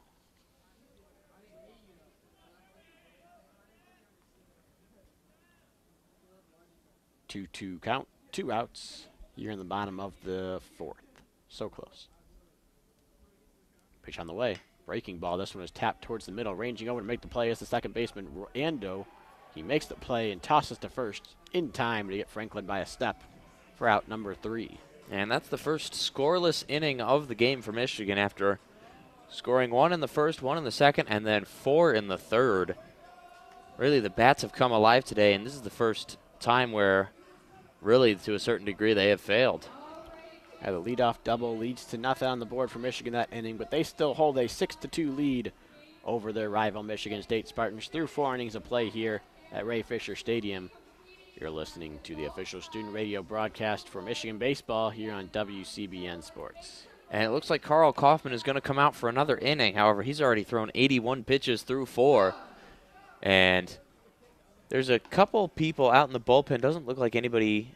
There is somebody throwing. We can't see who they are from our angle, but would not surprise me if Karl Kaufman, he may pitch the entire 5th, but most likely will not pitch the 6th. With some righties due up here as a lefty in the pen, maybe head coach Eric Bakich hoping that getting through these first 5 or so batters is possible for Kaufman before turning to the string of lefties. We'll have to see what the plan is there as that arises later on. But for now, it's Karl Kaufman's game to go at least 5 if he can. Kaufman facing the top of the order, as you said. Bryce Kelly, the lefty, but after him, Antacic and Bakina, both righties. He works a 1-2-3 inning, perhaps bring a lefty out of the bullpen. He would still have to face 2 more batters, assuming Kaufman doesn't start the 6th. This all predicates on a quick 5th, though, for Kaufman. That's the key. He hasn't had many quick innings today. Every time he gets ahead of these Michigan State batters, it seems like they're fighting off pitches, working the count. The first pitch here to Bryce Kelly misses off the plate for a ball, 1-0. Kelly's 3rd time seeing Kaufman today. Another factor is head coach Eric Bakich just a factor in. 3rd time, 4th time through the orders coming up now. This one is fouled right back in just over our heads here, bouncing off the top of the press box. The count's 1-1.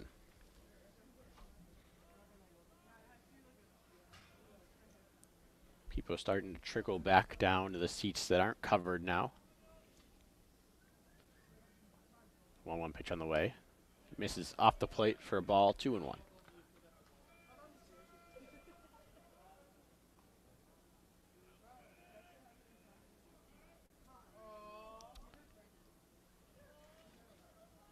Kaufman gets the sign. Winds up, 2-1 pitch. Misses outside for a ball, 3-1 now. Kaufman maybe losing that command a little bit as we've seen progressively over the last couple innings. Yeah, Kaufman really trying to expand the strike zone, as you and I have stated that Andre Lanois been a bit generous with the outside. Kaufman looking to try and expand it even further, but Andre Lanois holding his ground.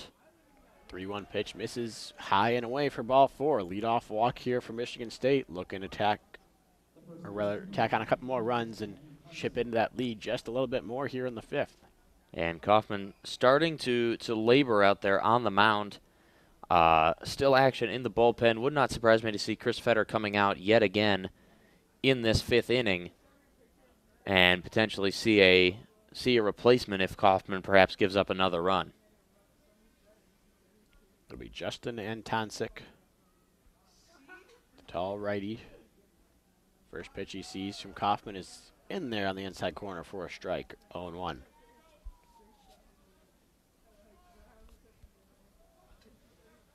Antancic, 6'3", 190 out of Westerville, Ohio. Junior first baseman. Takes an 0-1 pitch on the outside corner this time for a strike, 0-2. So after Kaufman issues a leadoff walk, he comes back with 2 well-placed strikes and is in charge of this at-bat against Antancic. I'm going to take a guess and say that he is going to throw a ball and it will be a 1-2 count yet again. That's the theme of the day. Both of Antancic's first 2 at-bats ended on 1-2 counts. 0-2 pitch. Foul off back and out of play. Okay, so I was wrong on this pitch, but Well, it might be delayed by a pitch. it We'll see. might be delayed.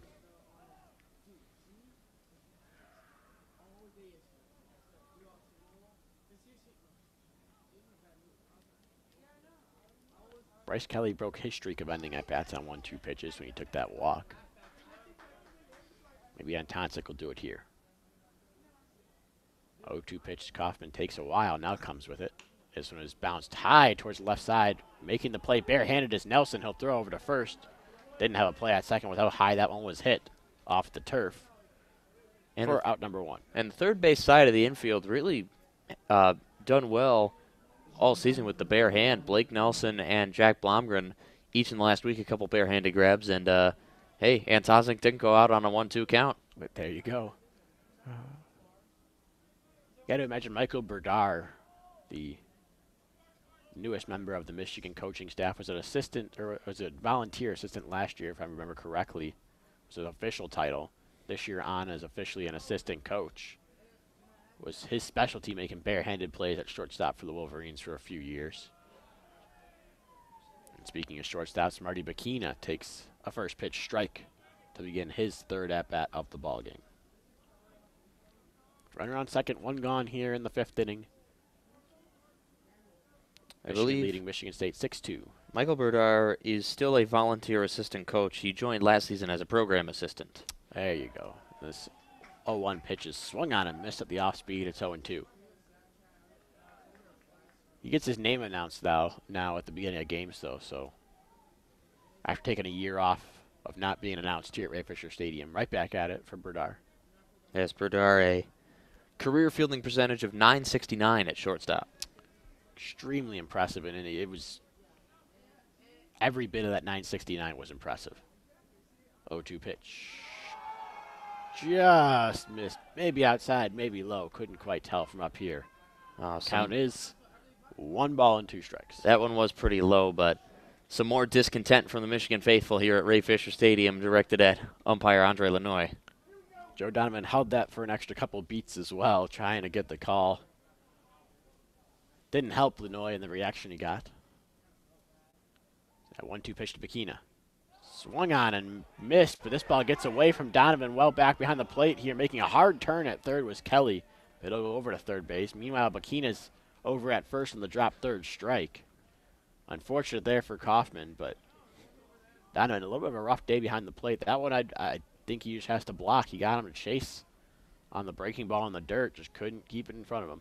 Yeah, not a great game from either pitcher or catcher so far today, as Carl Kaufman losing his command and Donovan not doing a great job so far of bailing Kaufman out in that regard. Early on, those were some wild pitches. That was really tough for Donovan. That one seemed like one he should have stopped, or could have stopped rather, even though it was officially ruled a wild pitch. Runners at the corners now with 1 gone, and Royce Ando at the plate. Ando follows one back to the screen, 0-1 the count.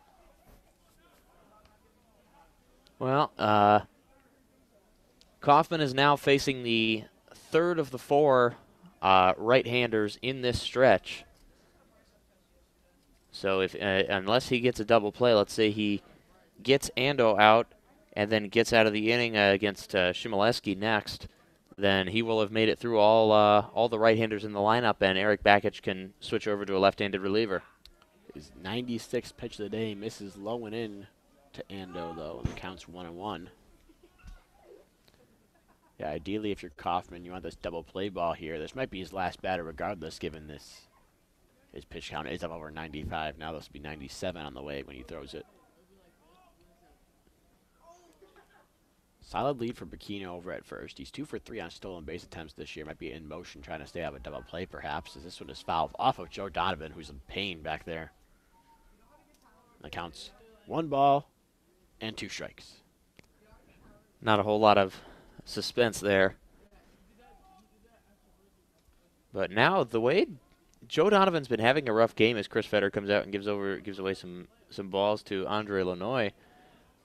With Joe Donovan being out, maybe or looking roughed up there, maybe you, if you're Eric Bakich, perhaps you consider a double substitution there with taking Carl Kaufman out after the inning with a reliever and potentially putting in Harrison Salter to catch the rest of the game. Worth noting, Donovan is 2 for 2, though, with a single and a double on the day, hitting well at least. As he has to go down to his knees and block another one there on 1-2. Keeps it in front of him. It's 2-2. And this time is a good job from Joe Donovan to lay out and block it, but still coming up, he doesn't look particularly confident and really looks like he's laboring almost as much as Carl Kaufman. He's going to have some bruises to ice down later on. He's already had a couple that have made him take a minute and need to recover, which isn't the normal standard for Joe Donovan, in addition to all these balls he's blocking in the dirt. This 2-2 pitch grounded right to Akela Thomas the second. Throwing to second for one. Over to first. Double play. Just what the doctor ordered for Kyle Kaufman there. A 4-6-3 double play ends the inning, and Michigan State does not score here in the top of the fifth. We're halfway home at Ray Fisher Stadium. The score is still Michigan 6, Michigan State 2 on the official student radio broadcast from Michigan Baseball, WCBN Sports. And Carl Kaufman now in line for the win. Excellent effort there to close out the inning, but both he and Joe Donovan could be in line to end their days early today, as Joe Donovan may be able to close to finish out the game, but Donovan does look like he is taking a lot of punishment today from Kaufman behind the bag, and actually Donovan looks a little bit the way Alex Avila used to look as starting catcher of the Detroit Tigers, with the Tigers having a rather famed rotation at the time, particularly Justin Verlander and Max Scherzer, both capable of throwing 100-mile-an-hour fastballs, and Avila taking a lot of punishment in that regard those couple years. But now, as Mitchell Tyranski will come out for a fifth inning of work, throwing 85 pitches through 4 innings, both he and Kaufman having to throw a lot of pitches so far today, and Tyranski will look to follow Kaufman in completing 5 innings, giving up 6 through 4, all 6 of them given up in the first 3. Tyranski pitched his first scoreless inning in the 4th. And not a comforting start of the inning for Mitchell Tyranski, as Jordan Brewer will hit leadoff. Jordan Brewer already a walk and a home run, including opening the scoring of the game with a solo home run in the bottom of the first inning, and Brewer will step into the batter's box. After him, it will be Miles Lewis and Blake Nelson, as Tyranski stands to receive the signal from Proctor. And Tyranski from the stretch, the 0-0 delivery, and taken high for a ball by Jordan Brewer. And Tyranski finds himself behind 1 ball, no strikes. And Proctor signals again. And Tyranski, the 1-0 pitch, and swung on and fouled down the third base line and into the wall just to the left of the Michigan dugout. And Brewer finds himself in an even count, 1-1.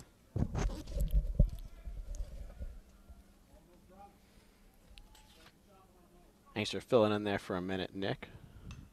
As Brewer fouls this one off to the right side, out of play. Counts 1-2. It's contagious.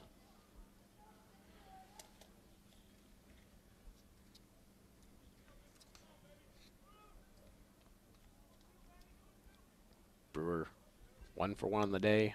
Solo home run and sacrifice fly. This one he check swings and taps it to the left side. Foul. Stays alive though. The count's still 1-2. That was a little bit weird. Like Brewer looked like he didn't really want to hit it, just checking up, but that pitch so far inside that the hilt of the bat making contact. Got a little bit of a protection swing there from Jordan Brewer, perhaps. Either way, he stays alive. 1-2 pitch here from Tyranski. Fouled off to the right side this time, out of play. Count still 1-2. I think we should rename 1-2 the Carl Kaufman count after today. And now this will be Tyranski's 91st pitch. Both starters going well into this ballgame. A rope down the left field line. Fair past the diving Iverson at third base into the corner. Brewer rounds first. He'll get into second easily with a standing double here to lead things off in the 5th. And Jordan Brewer now 2 for 2 today. Been on base all 3 times he's been up with a home run, a double, and a walk. Yeah, that sacrifice fly back in the... You're right, I'm sorry. Hit the ball hard 3 times, though, for sure. Obviously, the home run was hit hard. The sacrifice fly went a long way to the opposite field, and that was a rope down the left field line. And runner in scoring position for Miles Lewis. He's got himself an RBI double already on the day, along with a strikeout all the way back in the first. With double barrel action getting underway in the Michigan State bullpen. This one's hit high and deep towards center field. This one's at the wall, bounces off the wall. Center fielder Chmielewski throws it in, but not before Jordan Brewer strides across home plate for the Wolverines' 7th run of the day. They kick the extra point, per se, on the RBI double from Miles Lewis. And Jordan Brewer, now 2 runs, 2 RBIs, been very busy today. And Michigan getting a run back and extending their lead back to 5 after a 2-run 4th inning. This Michigan offense just does not stop here. And with nobody on, another chance for Blake Nelson to do some damage. His 2nd straight at bat where Miles Lewis is on second base after an RBI double. Last time he hit a hard line drive to center field that was caught. This time he takes a first pitch strike at the knees. Nelson also with the strikeout looking on the day. Just trying to get into the hit column in this one. Get on base. He's the last Wolverine in the order that besides a K.O. Thomas rather, so second to last Wolverine has not reached base yet today. He watches one miss low and away for a ball, 1-1 the count.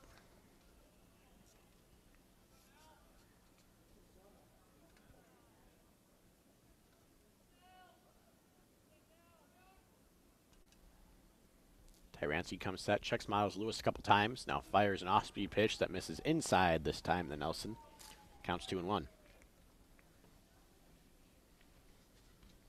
Nelson still hitting .379 despite the 0-for-2 game today. We're starting to get to that point of the season where a rough day or a great day at the plate doesn't affect the average as much as it did, say, a couple weeks ago. 2-1 pitch to Nelson. High fastball there. Misses. Only counts 3-1. And now Nelson in an advantageous count has an opportunity to reach base. Just trying to get on base. That's the name of the game. Get on, and you get over and you get in, as I like to say. 3-1 count. Here comes the pitch. Off speed for a strike. Nelson was ready to toss his bat to the dugout and head down to first base, but called a strike there by Lanoy behind the plate. Have to agree with them. Looked like that one caught the inside corner. Yeah, a little bit more discontent among the Michigan faithful, but this one relatively muted. As an excellent pitch there by Mitchell Tyranski. Eric Bakich calls Nelson over for a quick word. The quickest of words, perhaps. Might just be trying to show up Andre Lanoy without getting kicked out, honestly. Couldn't have said more than 3 words to him. There's a full count pitch swung on and missed on the off speed for strike 3. Good pitch there from Tyranski to put down Nelson for the 2nd time on strikes today. And that'll bring up Jimmy Kerr, who has done the exact opposite. Yeah, Jimmy Kerr has had quite a day. 2 home runs already, and including one of them a major league homer to straightaway center field. And perhaps Eric Bakich just giving Blake Nelson the green light to swing at the full count with that quick word. Jimmy Kerr trying to keep his big day at the plate going. As you said, 2 home runs, 2 runs scored, 3 RBIs. Gets to face Tyranski for a 3rd time, and he puts a big swing into this one, but fouls it behind the plate over near Yost Ice Arena, out of play.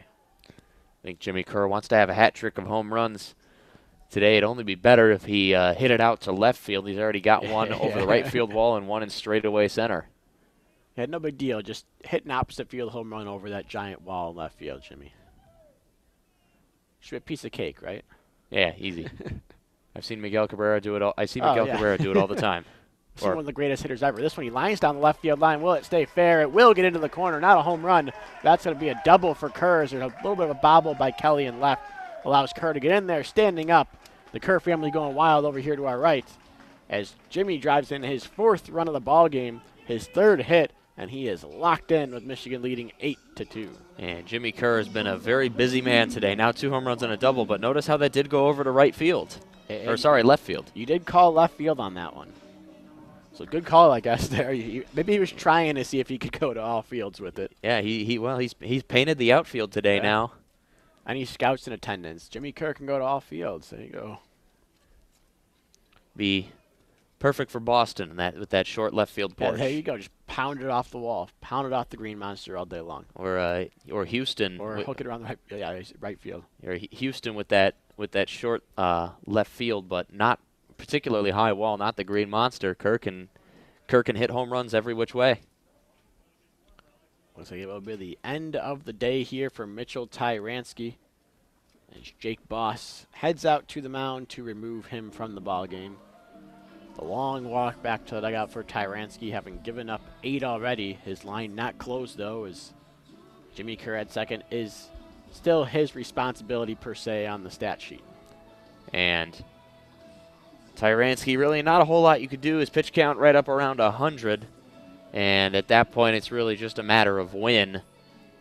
And now giving up 8 runs in 4 1/3, more than soon enough to pull the plug. They'll go to Colton Panaranto, the right-handed freshman, making his 10th appearance of the season. He's pitched in 16 2/3 innings thus far. Has a 6.48 ERA. Struck out 12, walked 11. And batters hit .314 against the freshman righty.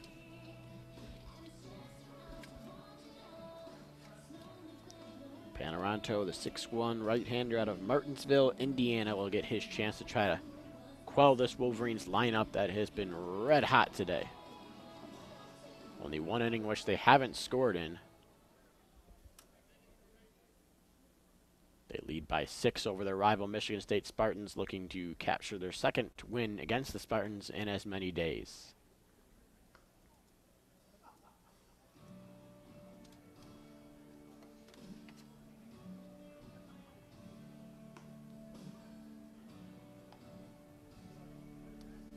Now Panaranto just taking a few warm-up pitches, and he will have the reasonably good fortune of starting off to face the bottom of the order with Jack Blomgren leading off. He's the most dangerous hitter at the bottom, hitting .318, but behind him, Joe Donovan only hitting .258, though he is 2 for 2 today, and Akeo Thomas only hitting .224. Akeo Thomas not having the season that he or anybody at Michigan would hope for.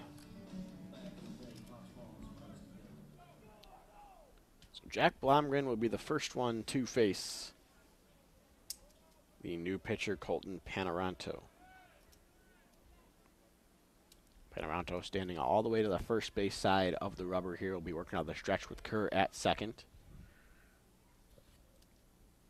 Comes set with the ball and glove right at his chest and fires a first pitch fastball to Blomgren on the outside corner for a strike. The count's 0-1. And that's huge for a new pitcher coming in. Bullpen arm, especially if you're down by a lot and a runner in scoring position that you have inherited. A first pitch strike can do absolute wonders for your confidence. Blomgren 0 for 1 in the day with a walk and a strikeout. Got one pitch. Big swing there from Blomgren. He comes up empty. 0-2. Well, Blomgren looking like he wanted to add to the home run tally and inch Michigan scoring up to 10. I mean, if he's only going to hit home runs against the Spartans, I guess he should try to make the most of his time against the Spartans. 2 career home runs, both against Michigan State, including one yesterday. He put the 6th run on the board for the Wolverines in yesterday's game. They won 6-3. As Panaranto comes set, checks the runner a couple times, then fires a fastball inside. Counts 1-2.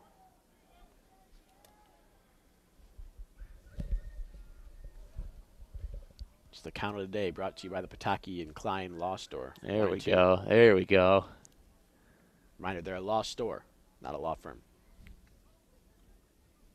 Friends of WCBN, former alumni as well. Dalton Pataki and Kevin Klein. A 1-2 pitch hits Kerr right on the shoulder. Looks to be in a little bit of pain there as he tosses his bat, takes off his shin guard, and jogs down to first. Now with Blomgren on first, Kerr on second, Joe Donovan up. Joe Donovan 2 for 2 so far today and has the potential to drive in another 1, maybe 2 runs. Yep, with Kerr on second and Blomgren on first. 1 gone in the inning. Donovan with a chance to do some damage. As you mentioned, 2 for 2, single double.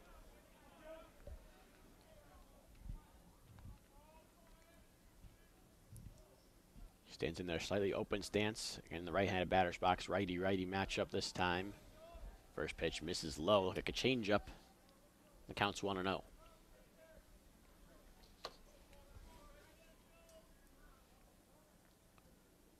Panaranto dropped the ball for a second there, picks it up now, and stares in for a sign from his catcher Proctor. Trying to limit the damage for the Wolverines here in the bottom of the 5th. They've already scored 2. 1-0 pitch. On the outside corner at the knees for a strike to Donovan, 1-1. I'm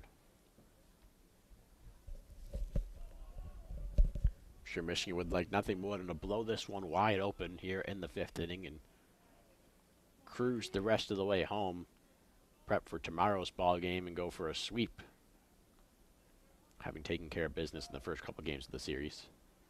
1-1 pitch. Misses to Donovan, low and away with the breaking ball, and the count's 2-1. Look like a slider there, perhaps, from Panaranto. And it will not be 1-2. It will. We will not get a 1-2 count.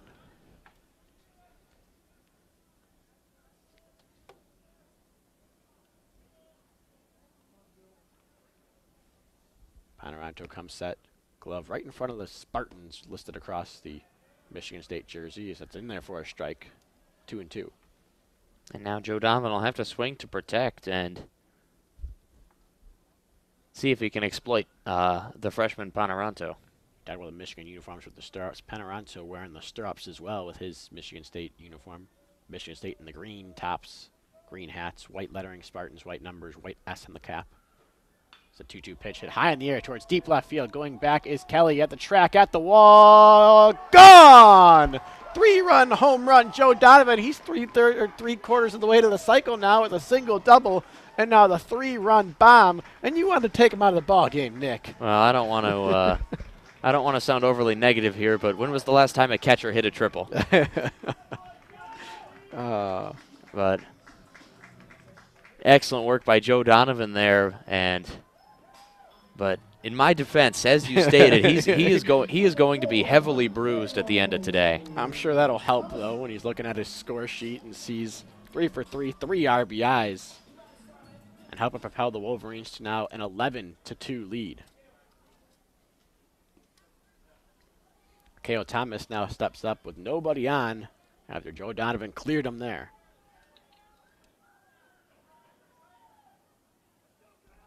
Thomas 0 for 2 on the day. He rips one towards the left field line. This one's going back near the track at the wall, off that tie wall. It gets past Kelly in left field. Thomas will scoot easily into second base with a standing double. Michigan racking up the extra base hits in this inning. That's the 4th double of the inning. And, of course, that home run by Donovan as well. And that leaves Blake Nelson, the only Michigan player to not reach base. He might get another chance this inning the way it's going so far. This will be the 8th Michigan batter to come up to the plate with just 1 gone still in this 5th inning. We saw Michigan capable of doing this last weekend against Manhattan, or rather 2 weekends ago against Manhattan, when they scored 23 in one of those ball games and batted around a couple times. When they get in a groove, this offense really gets in a groove. As Clemente takes the first pitch from Panaranto on the outside corner for a strike. 0-1 is the count.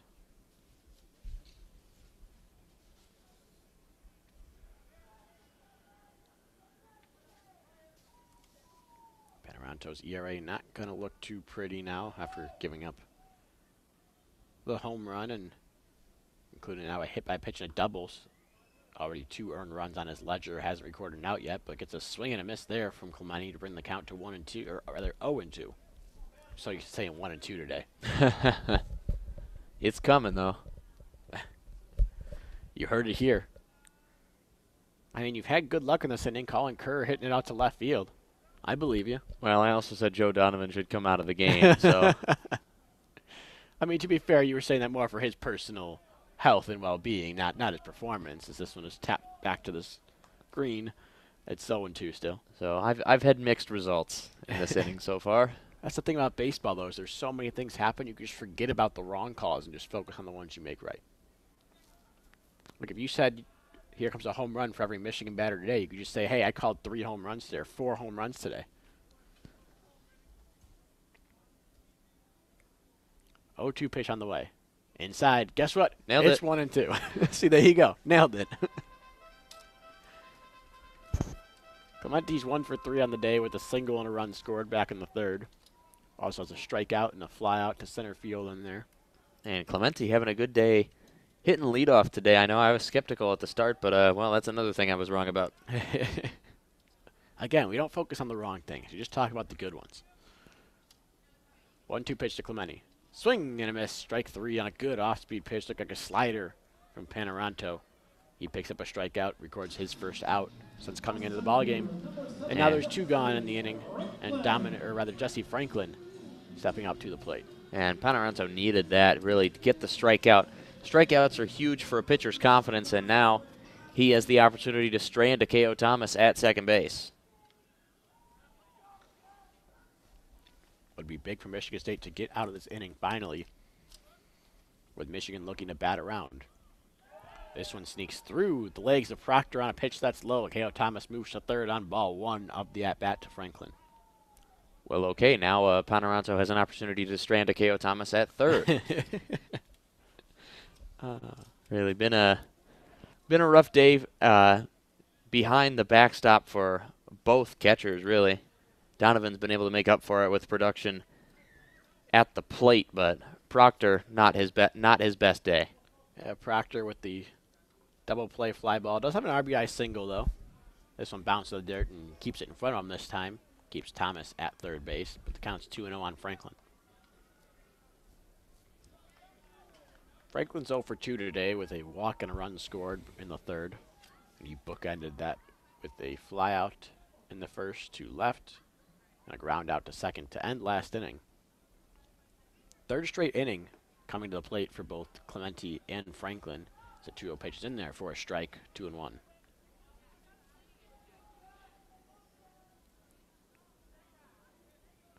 Jordan Brewer, you have to imagine, wants another chance to hit the ball given the way he has destroyed it today. 2-0 pitch hit high in the air, pop fly on the infield. Coming over is Iverson near the wall, near the Michigan dugout. He'll have room, though, and he makes the grab for out number 3. So Michigan doesn't quite get that 10th batter to the plate in that inning, but they do score 5 in the 5th. And after 5 innings, Michigan's blown it wide open. It's 11-2 Wolverines over the Spartans on the official student radio broadcast for Michigan baseball here on WCBN Sports. And now it'll be interesting to see who trots out there to the mound for Michigan, and looks like a couple new arms coming over. And it will be number 35, Walker Cleveland, pitched in the first leg of the doubleheader on Wednesday against San Jose State.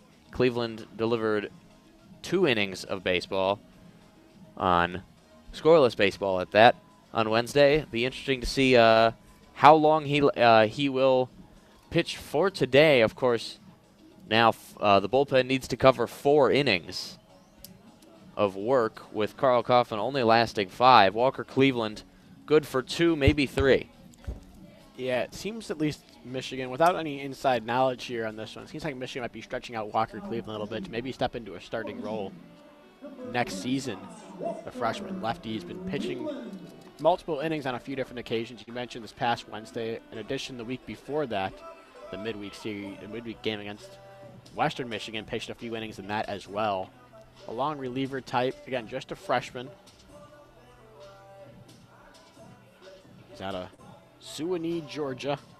Able to get a southern boy like Walker Cleveland to come up here. Was Eric Bakich into what has to be slightly colder circumstances in Michigan.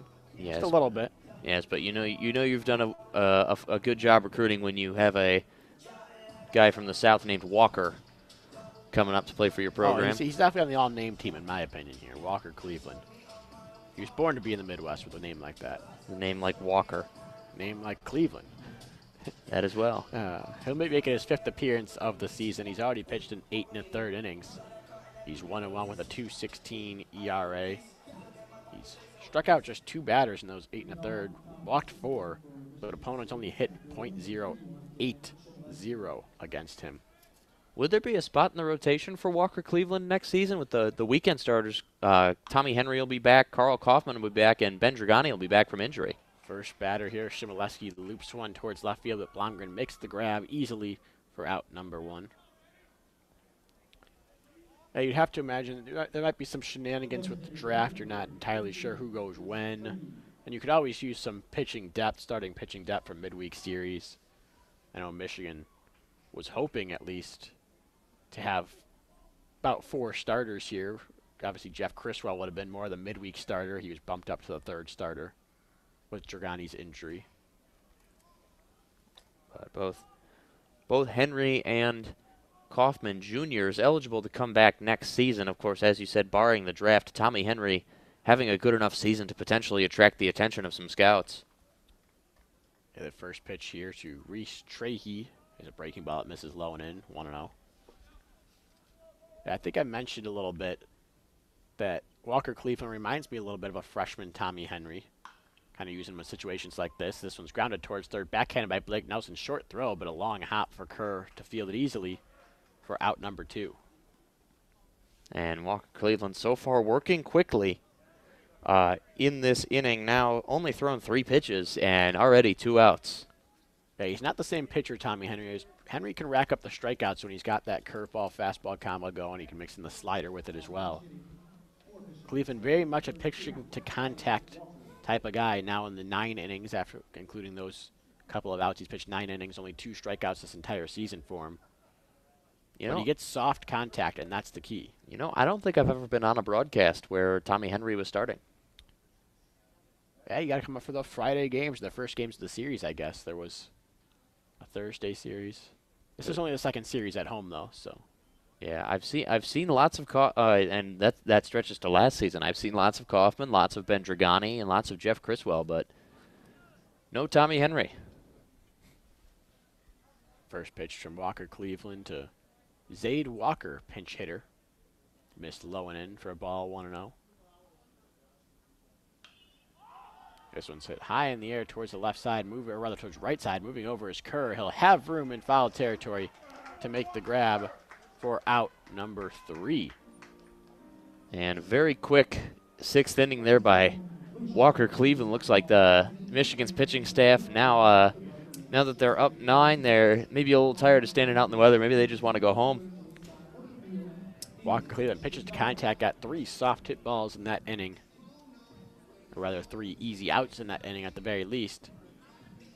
And the Michigan State goes down 1-2-3 in the top of the 6th through 5.5 innings of play. Michigan still leads the Spartans by a score of 11-2.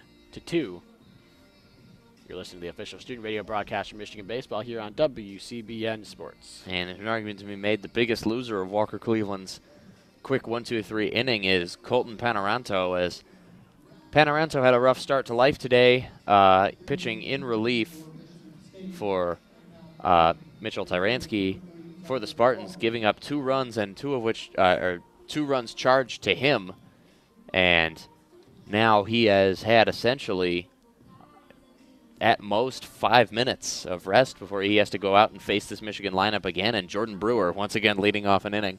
There you go. That's not a pleasant sight for an opposing pitcher. Zade Walker stays in the ballgame, goes out to right field after he plays Casey Mays at that last at-bat. Didn't even get a chance to make a joke or something or make the observation that it was Walker Cleveland and Zade Walker. And there wasn't a walk. At-bat went too quickly. Yeah. I'm a little upset now. You need to to give Walker Cleveland a little bit of a dressing I down mean, if you see him?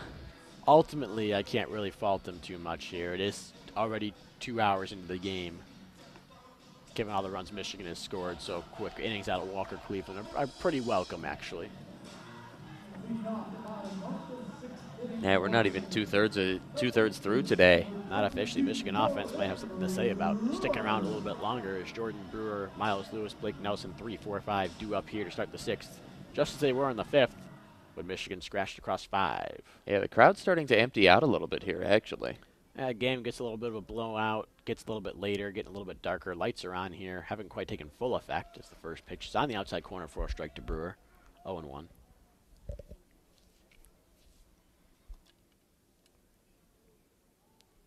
Working quickly, 0-1 pitch. And the dirt, or rather just low, not quite in the dirt. As the count moves to 1-1. Brewer 2 for 2 today with 3 hard hit balls, a home run, sacrifice fly, and a double. This 1-1 pitch is in the dirt as it bounces and skips a little bit away from new catcher Nick Lacayo back there. The count goes to 2 balls and 1 strike. So I was right about a catcher needing to be taken out of the game, just the wrong catcher. Fair enough. Adam Proctor is done for the day with Lacayo taking his spot. And Lacayo stops another one that bounced in the dirt, brings the count to 3-1. 3-1 pitch to Brewer, misses well high. So Brewer doesn't get a chance to do some damage with the bat in that at-bat. He'll trot down to first and take his spot with a leadoff walk. And now Michigan State has another arm up in the bullpen already. So far away we can't really see who it is, but Panaranto might not be long for this game. We'll see how he fares against Miles Lewis, whether or not that's his last batter or not. It's some heavy throwing down there for Michigan State. Big lead by Jordan Brewer at first, not going as the first pitch to Miles Lewis is at the knees for a strike 0-1. Lewis 2 for 3 on the day, a pair of RBI doubles, pair of runs scored.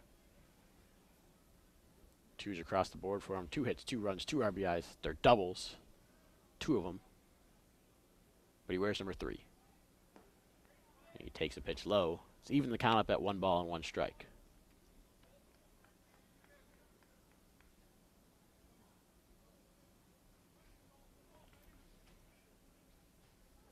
So on the opposite way a couple times has Miles Lewis, one to the right field corner, one to right center with his pair of RBI doubles. And he takes a pitch in the zone here for a 1-2 count. Brought to you by the Pataki and Klein Law Store. Pataki and Klein, they're a law store, not a law firm.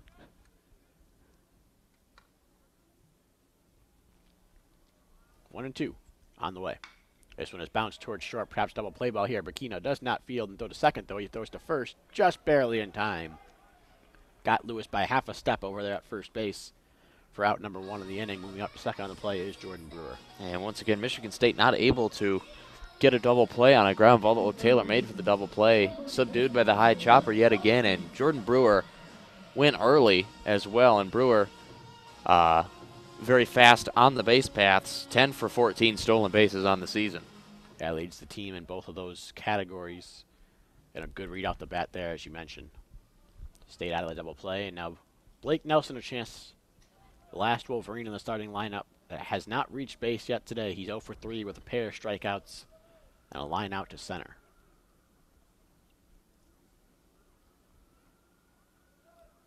First pitch to him. Bounces low and gets through the legs of Nick Lacayo behind the plate. Brewer moves up to third on the wild pitch. And now Blake Nelson wouldn't reach base safely if he did it, but now with Jordan Brewer moving over to third, the opportunity is there for Blake Nelson to hit a sacrifice fly and at least rack up an RBI if he's not going to reach base. That could be a nice consolation prize if you don't reach base. You might as well drive in a run.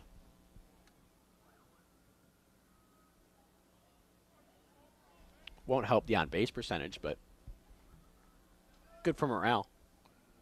1-0 pitch misses low, blocked by Lacayo. 2-0, and Nelson's in firm control of this count. It will get his RBI count up, though, and it will make head coach Eric Bakich very happy with him. I'm sure it will. At the end of the day, you make the head coach happy, he gets more opportunities. Not that Blake Nelson really has to worry about that at the moment as he takes a 2-0 pitch for a strike, 2-1. He's hitting 373 on the year. Kind of hard to keep a guy that hits that high out of the lineup in a 473 on base percentage. Yeah, he doesn't need the benefits to his on base percentage. 2-0 pitch, missed low, 3-1. 3-1 count, one gone here. Michigan State infield in because that 12th run is huge here, obviously. Sarcastic if you didn't pick that up on that at home. 3-1 pitch, breaking ball. Nelson turns out of the way, but it catches the inside corner.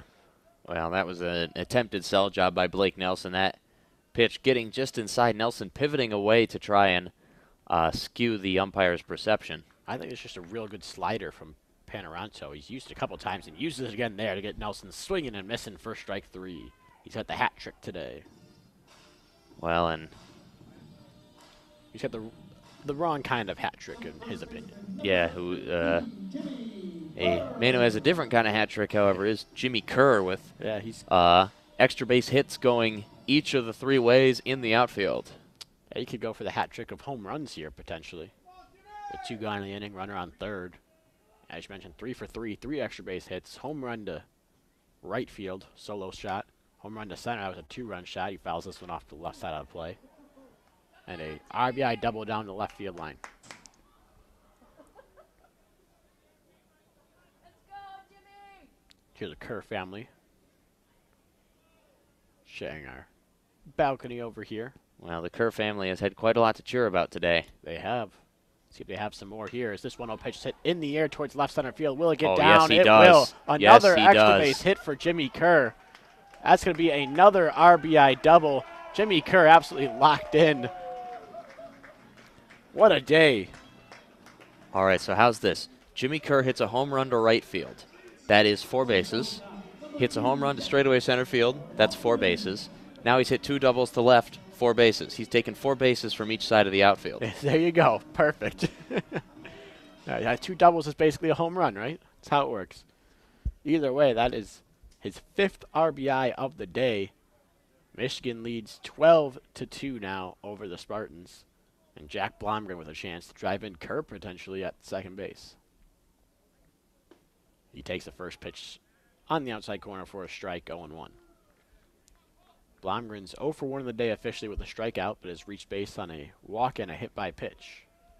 So his on base percentage boosted up to .426 on the season.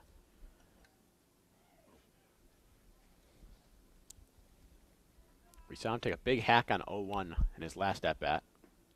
He does not hear and watch this one miss outside for a ball, 1-1. Blomgren the first hitter to see Panaranto twice.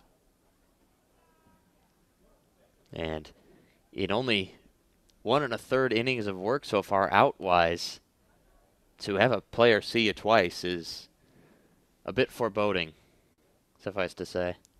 1-1 is line right off of Panaranto and bounces over towards the Michigan State dugout. That'll be a single for Blomgren.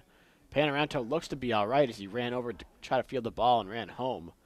I imagine we are getting time called here. That was a rocket right off the leg of Panaranto. Looks to be okay, walking around just fine. I was going to say, well, that's the adrenaline kicking in from the ground ball. Be interesting to see going forward, see if his delivery is okay. I tell you, taking a baseball off the shin is not the most comfortable thing in the world. I wonder if maybe he got it off his heel or something. We don't have a replay available to us, but that one had to hurt, and he looks no worse for wear right now, this Panaranto. He just walked around just fine. Walking up to the mound, no one came to check on him. We got time called by the umpires, and that was it. Either way, runners on the corners now for Joe Donovan with 2 gone here. He takes the first pitch strike. Donovan a triple away from the cycle. Had the single back in the second, the double in the fourth, and a 3-run home run last inning. Righty to righty, 0-1 pitch. Misses high and in for a ball. Counts 1-1 now. You have to imagine if Donovan hits a ball in the gap here, he's being sent to third. Oh, absolutely. At that point, you've already scored 2 more runs. It would be 14-2. And you're going for the cycle. 0-1 pitch. on the outside corner at the belt. Counts 1 and 2.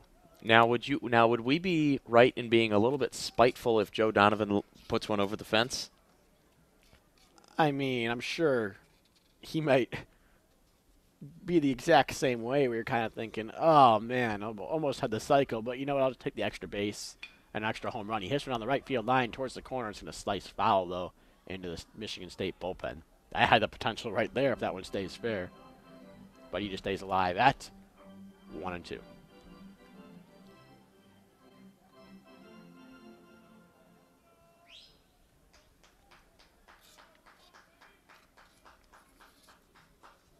Donovan now ready for another 1-2 pitch from Panaranto. Breaking ball over Donovan's head. It gets past the catcher. We're coming home now, and sliding in safely is Jimmy Kerr.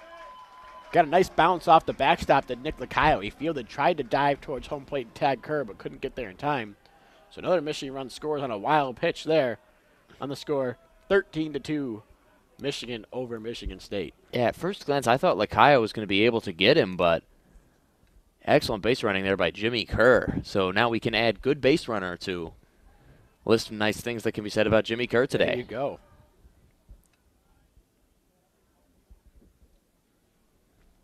Really a 5-tool player today. I mean, got the average with a 4-for-4 day. He's got the power with 2 home runs, 2 doubles.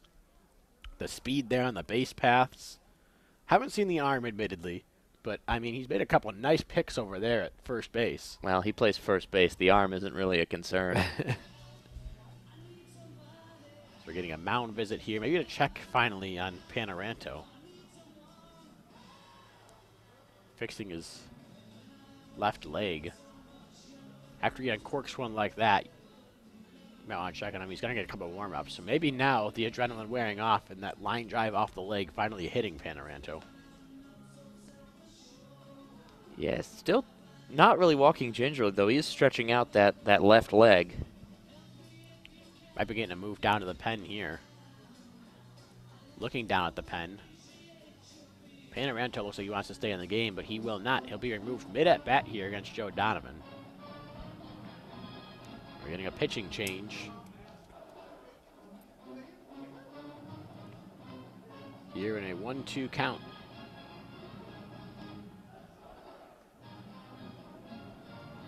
And really, Panaranto can't really argue. He's hurt, and as well as he's given up 4 runs, all of them earned in 1 1/3 inning. We'll see who the new pitcher is. You have to imagine, even though they were warming up, they do get as much time as they need to finish warming up when someone is removed for an injury.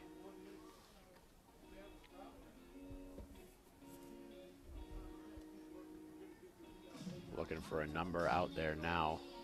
That'll be Michigan State's 3rd pitcher of the day. They used 3 yesterday as well. As we're now into the point where you're looking to see if you can get out of the ball game without using up your entire bullpen before the 3rd game of the series. I believe that is number 8, Sam Benschoter. That does appear to be the call there. Sam Benschoter. Benschoter making his 4th appearance of the season. Only pitched in 2 2/3 innings. Got a 16.88 ERA. He struck out 2, walked 6. Opponents hit .222 against him, though.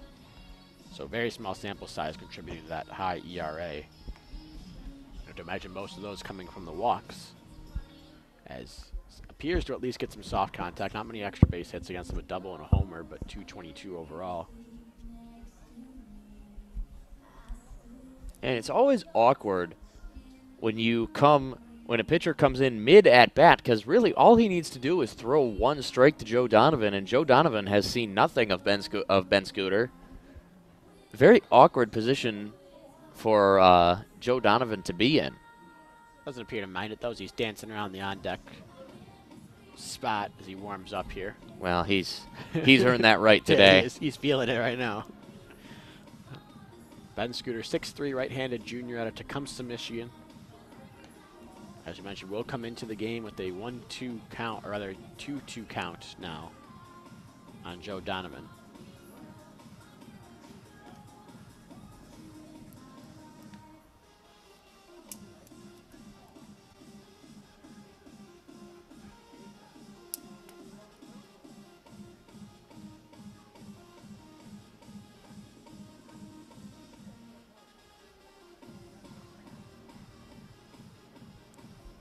No other changes for Michigan State mid at bat. Just the pitcher, Ben Scooter, coming into the game. Now, I believe if he strikes out Donovan here, I believe he gets credit for the strikeout despite only getting one of the 3 strikes. Well, he got the most. Not mistaken. He got the most important strike, though. Fair enough. We'll see if he can register that here. It's 2-2 pitch to Donovan. Ground ball towards short. Fielded over there by Bakina. Checks the runner at second. Now throws to first just in time to get Donovan. Little toying with the shortstop there was Blomgren. But be trying to get him to hesitate just enough. Didn't quite work out as that'll go down 6-3. Donovan retired for the first time today. But Michigan scores 2 more runs that inning, including another RBI double from Jimmy Kerr. Yes, and the lead now up to 11, the largest of the game, and for a little bit it looked like it was going to increase even more, but did not happen, as now it looks like Walker Cleveland will go out for another inning of work.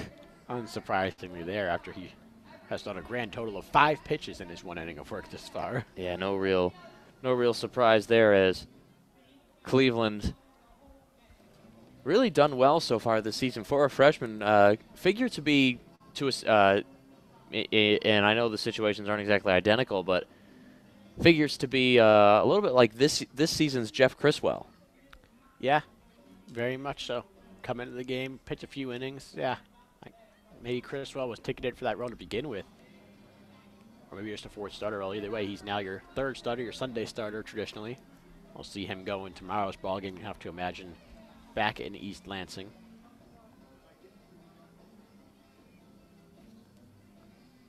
And the Michigan dugout. One of my favorite things the Michigan dugout likes to do is, between innings, go out to the outfield and do various skits or activities, keep themselves loose and warm. This one was at the driving range, all lined up down that left field line. As we do have our catching change that, Nick, you talked about earlier. Joe Donovan was out there on the driving range after he retired that last at-bat. He is replaced behind the plate by Harrison Salter. So I jumped the gun a little bit. Just a little bit. You called it before he hit his home run. But you were right in the end, so that's fine. See, there you go. Just focus on the fact that you were right. That's all that matters.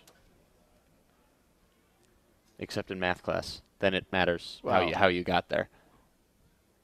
Or that it's written, or that you wrote down how you got there. Well, I mean, math class is a different story. It'll be Nick Lacayo for the first time in the ballgame today, or rather, we got another pinch hitter. My bad. It's Scott Combs who replaces the catcher, Nick Lacayo.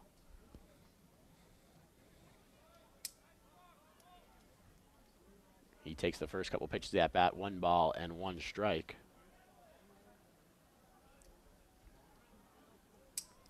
Combs, a 182 hitter and just 11 at-bats so far on the season.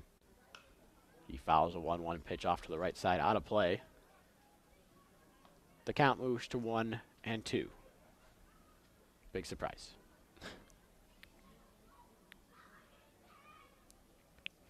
Cleveland out there for a 2nd inning of work. This will already be his 4th pitch of the inning.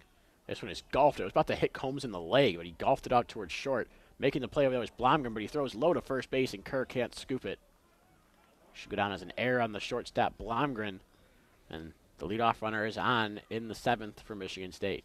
And that one a little bit rushed, as Combs was really booking down the first base line, but Blomgren off target there, and Kerr not able to make up for it. And we've been in so many 1-2 counts, we might need to go find another sponsor. Yeah, we need a new sponsor here. We'll figure one out. No worries. In the meantime, it'll be Zach Iverson coming to the plate, the 3rd baseman. Watches this first pitch bounce low in the dirt. Counts 1-0. We could just have East of the Rockies sponsor it. We could.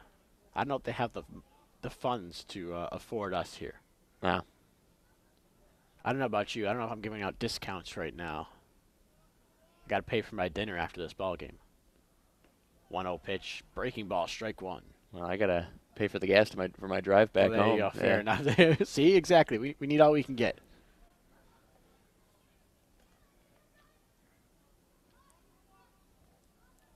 Walker Cleveland comes set, glove at the belt, looks to the runner on first. Now 1-1 pitch, another breaking ball, strike on the outside corner. Walker Cleveland throwing a whole 7 pitches already this inning. You'll never guess what the count is. 1 ball and 2 strikes. Good job. Nailed it. 1-2 count. Breaking ball foul back behind the plate. We'll get another 1-2 pitch. I don't have the stat readily available. I want to know how many pitches have been thrown on 1-2. Not just how many people have gotten in 1-2 counts, but I feel like every time there's a 1-2 count, there's a foul ball in there also. Well, on the Michigan side, Walker Cleveland's thrown now 14 pitches, and Carl Kaufman threw about 100. It feels like there should be like 20 of those were in 1-2 counts. Say There's probably- a swing and a miss here, a high fastball for a strikeout. Probably not too far off, 15 to 20. So 20% of the game has been in a 1-2 count. Or at least on the Michigan On side. the Michigan side. Michigan State's probably a little bit less, actually. That was a strikeout there for Walker Cleveland, his first of the day, third of the season only. But still, it remains 10 to 15% of the game has been either has been a 1-2 count. First pitch to Bryce Kelly is a strike, 0-1. Having success against the lefties here is Walker Cleveland. Striking out Iverson there. Getting a chance here against Kelly and hopping out to an 0-1 count. Breaking ball is in there for a strike, 0-2. And this is what I mean when I was talking about early Tommy Henry back his freshman year with the breaking ball mixing in there with a good fastball from Walker Cleveland. Could have the potential to break out in another year or two, just as Tommy Henry did over the last half of last year and then obviously this season as well. Keep an eye on Walker Cleveland as this one is off the end of the bat and off to left side, bouncing off the overhang above the stands and out of play. And if somebody moves quickly, that ball is sitting there right by the fence. If somebody is moved quickly, they can get over there and just see it. Oh, there we go. There we go. Someone went and grabbed it. We got a couple kids running down from the stands right now to go see if they can grab it. Didn't get there in time. Well, 0-2 pitch on the way. Swing and a miss, a good breaking ball. Strikeout number 2 in a row. Strikeout number 2 on the day for Walker Cleveland. those kids don't have the benefit of our view. Yeah. So in that respect, very impressive by that one young fan right there to go over and find the ball. That'll bring up Justin Antonsic. Michigan State first baseman, 1 for 3 on the day, single and a couple ground outs. First pitch from Walker Cleveland is a breaking ball in the outside corner for a strike. Antonsic rolls his head back in frustration with the call. And Antonsic now with Michigan State substitutions, one of only 2 players currently in the Michigan State lineup with a hit, the other one being the man coming right after him, Bikina. A 1 pitch fastball spiked in the dirt, cannot be blocked and kept in front of him there. From Salter, it gets away to the Michigan State dugout, and moving up to second is Combs. Okay, so the problems keeping the ball in front of him are not just restricted to Joe Donovan today. I'm thinking the wet turf is part of it. that's- These catchers seem like they're definitely sticking and not sliding as far as they normally would in the wet and worn down turf behind home plate. Yeah, generally these guys would be used to playing on regular infield and grass. When the wetter it gets, or at least on the wet infield sand, the ball gets the ball gets caught in the ground a little bit, but with the turf, it's a different story. Swing and a miss there to breaking ball in the dirt, and the count's 0-2, or rather 1-2 now after that wild pitch. Surprise. 1-2 count. Brought to you by the Stuff Pod. There we go. 1-2 pitch. Bounced in the dirt, this time kept in front of it. Kept in front of the plate, rather, by Salter. And the count is 2-2. And Tonsick looking to maybe drive in another run, cut this deficit to 10. Walker Cleveland going for his 3rd straight strikeout if he can get it. 2-2 pitch. This one bounces way in the dirt again and off near Antonsick's feet. It gets away, and moving to 3rd is Combs. And count full now, and Cleveland Cleveland and Harrison Salter have now moved Combs from 1st to 3rd in this at bat.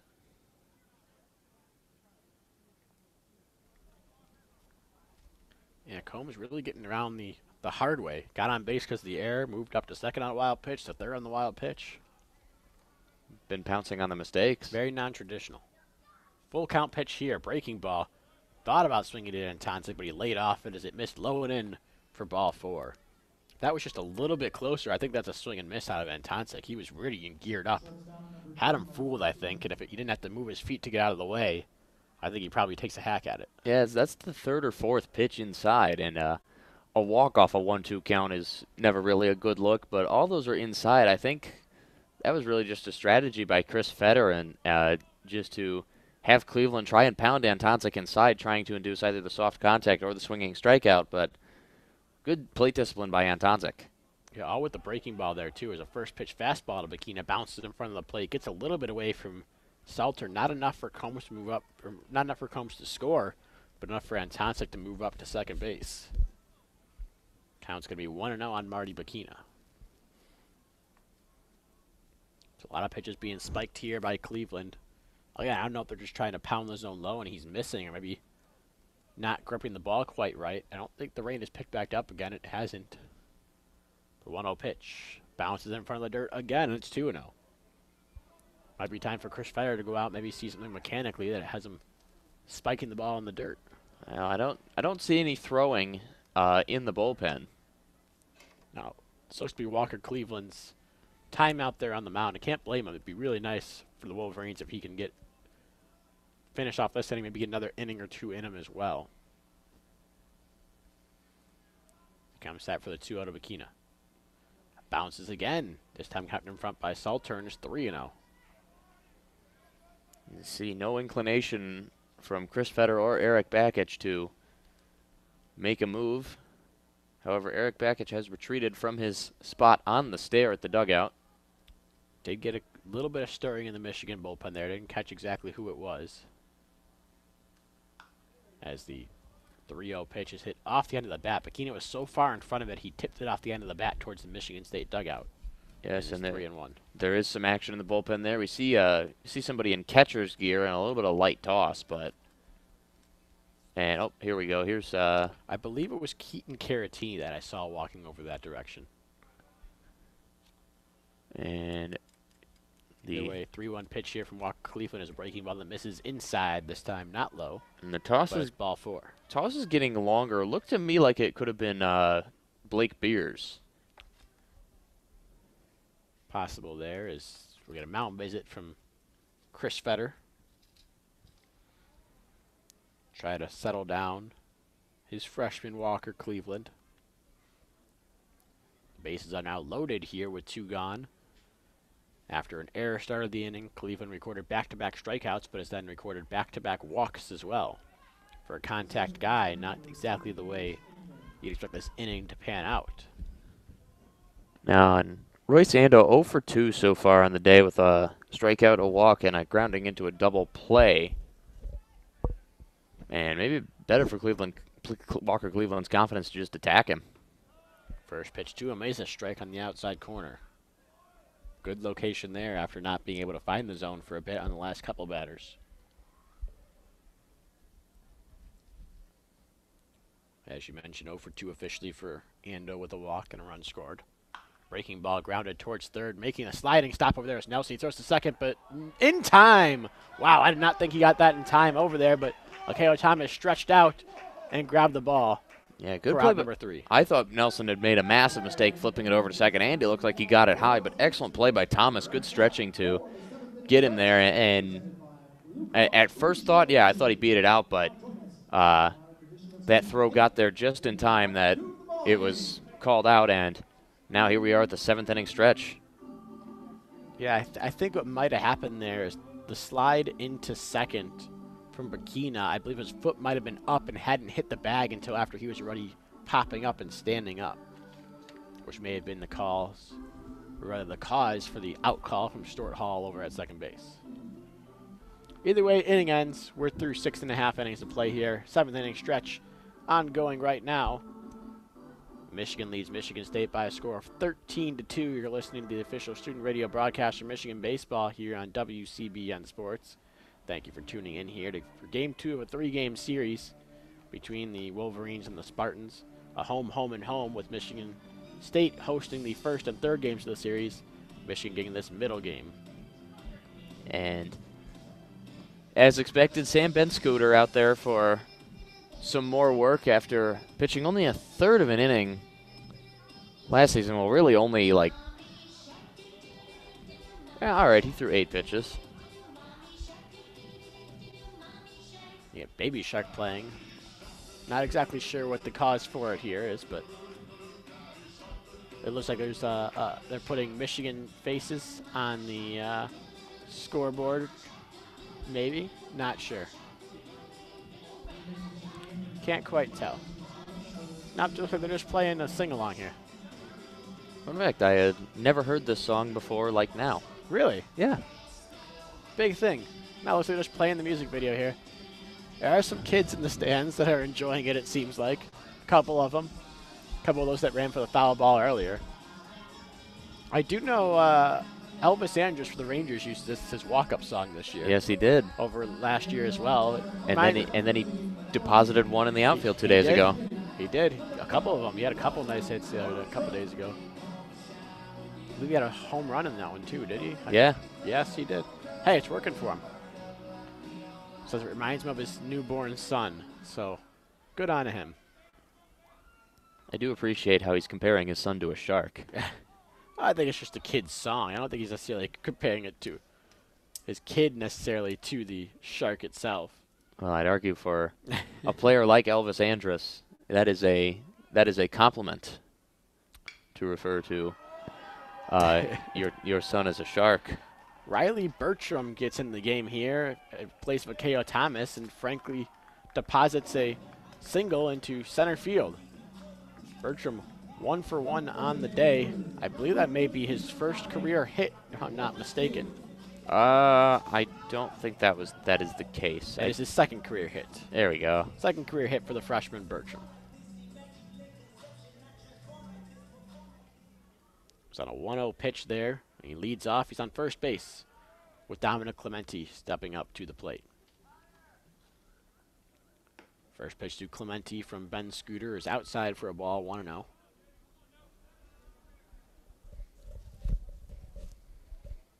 So K.O. Thomas's day done. We'll see if Bertram stays in the game and plays second. As the 2-0, or rather 1-0 pitch missed low and end. It's 2-0 now on Clementi. Clementi 1 for 4 on the day. Single, couple strikeouts and a fly out. Also has a run scored. In prime position to make his day look a little bit better here at 2-0 count. Now a 3-0 count as that one misses low.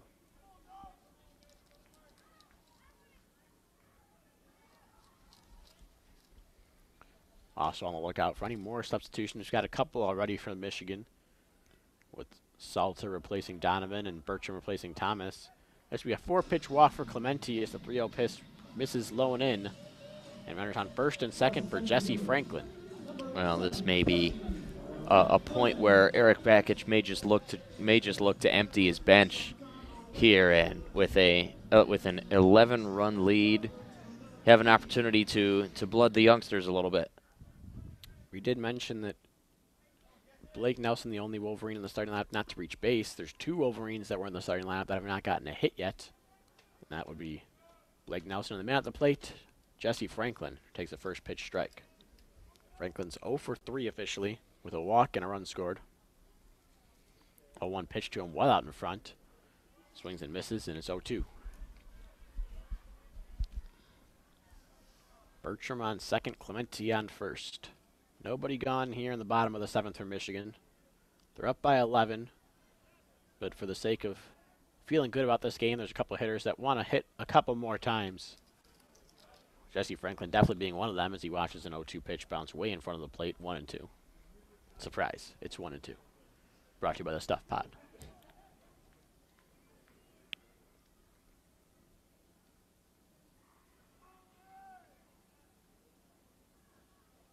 The Stuff Pod. Talk about stuff. 1-2 pitch. This one is bounced towards second, ranging over and making the play and throwing to second base to get the runner, who was holding for a while, Clementi. Fielder's choice. Franklin's on first base for the second time today. Runners at the corners for Jordan Brewer. And Jordan Brewer has had himself a day, 2 for 2. a sacrifice fly and a walk. And 2 extra base hits, a home run and a double. Had a slow day for him. Had an opportunity to, or has an opportunity to add to any of those numbers now against Sam Benscooter. Better watch out. Jimmy Kerr sneaking up on him here as he takes a first pitch strike. Only 1 home run today. Kerr's got 2. That puts Jordan Brewer at 8 for the season. Kerr up to 5. Tied with Jesse Franklin for second on the team. 0-1 pitch misses low for a ball. 1-1. Looks like Miles Lewis's day will be done. Should the next batter come to the plate. So that's Christian Bullock in the on-deck circle. 1-1 pitch misses low and away. 2-1 the count. Start to get some at-bats for some other players. Also in the hold, perhaps, is Jack Van Remortel. One of my favorite walk-up songs on the team. 2-1. Misses inside to Jordan Brewer's 3-1 now. And you have to imagine if Brewer gets one in the zone, could see a big swing here on 3-1. Coming side is Benscooter, the pitch. On the outside corner for a strike. Didn't like it, did Brewer. Yeah, it's the benefit of being up in the count 3-1 is that you have the freedom to, if you see a pitch that you expect to be a strike and don't want any part of it, you have the opportunity to just let it pass. 3-2 pitch, hit high in the air, but not very deep out towards left field. Running in now is Kelly to make the grab. Tagging for a second there at third was Bertram, and tagging at first was Franklin to advance to second after the throw went towards third. Heads up base running by Jesse Franklin over there, and there's runners on second and third now with 2 gone. And now Christian Bullock, as you said, making his first appearance of the day. Miles Lewis will take a seat for the rest of the game. And Christian Bullock, been in what has been limited action for the season, has done pretty well for himself. And now has the platoon advantage, left-handed batter against the right-handed Benscooter. You'd imagine Bullock comes in, plays left still. Or perhaps goes over to right and moves Brewer over to left. He takes a first pitch strike. 0-1. Chance to drive in a couple runs here for Bullock. He's got 4 RBIs on the year. As he watches one bounce well in front of the plate. Great stop from Combs behind the plate. We're in the count to 1 ball and 1 strike.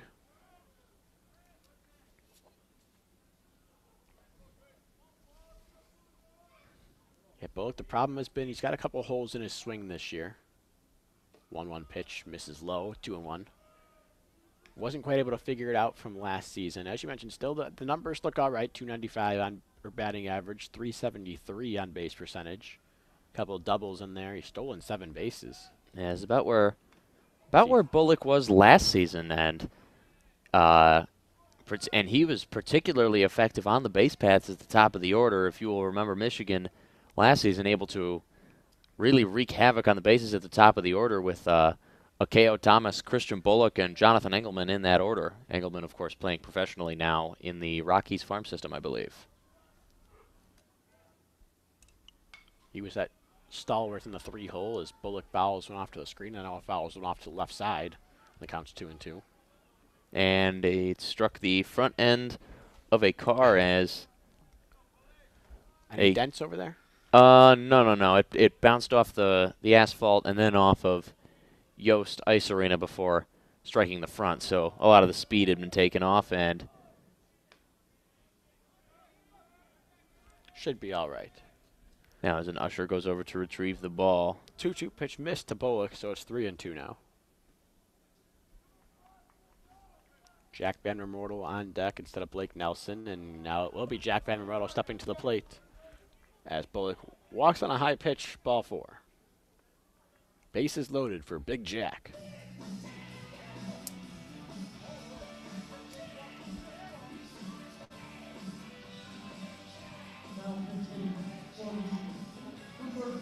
I can see why you like the walk-up song. Yes. I get to call him Big Jack now, using Big Jack by AC/DC.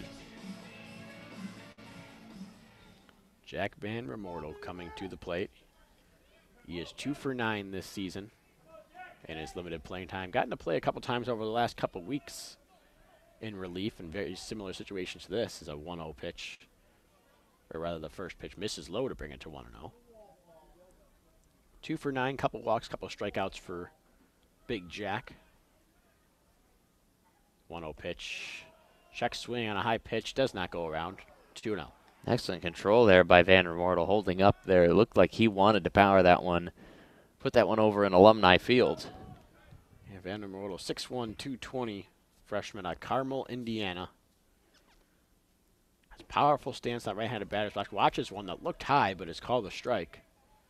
2-1 the count. Vandermortel, also an alumnus of Carmel High School that we have interfaced with a fair bit with.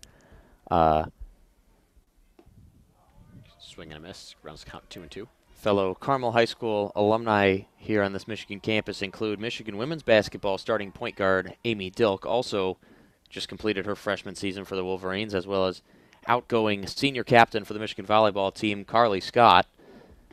2-2 misses outside for a ball. 3-2 on Vandermortel, and the runners will be going. And if you would like to learn a bit more about her, we interviewed her as well as outgoing Michigan volleyball co-captain Jenna Lerg for WCBN Sports. You can check it out on our SoundCloud, WCBN Sports Radio. It was, Falco, it was you and I.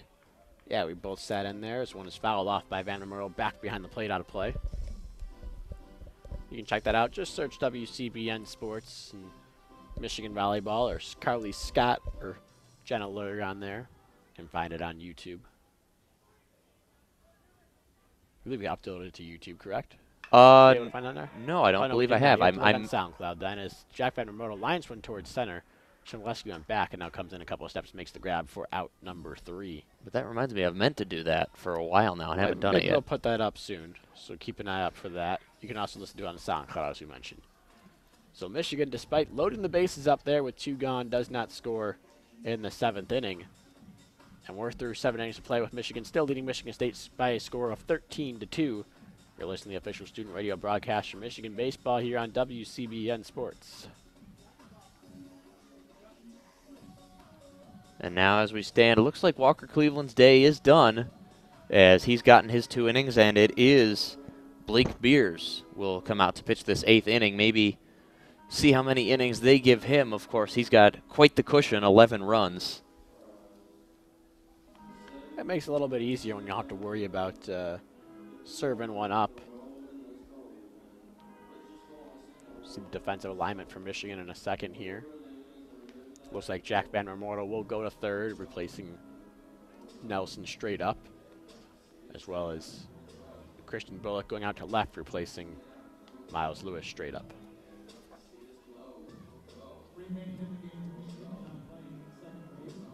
As you mentioned, it is Blake Beers coming in to pitch for the Wolverines. Beers so far this season, this will be his 7th appearance. He started a couple games in there as well.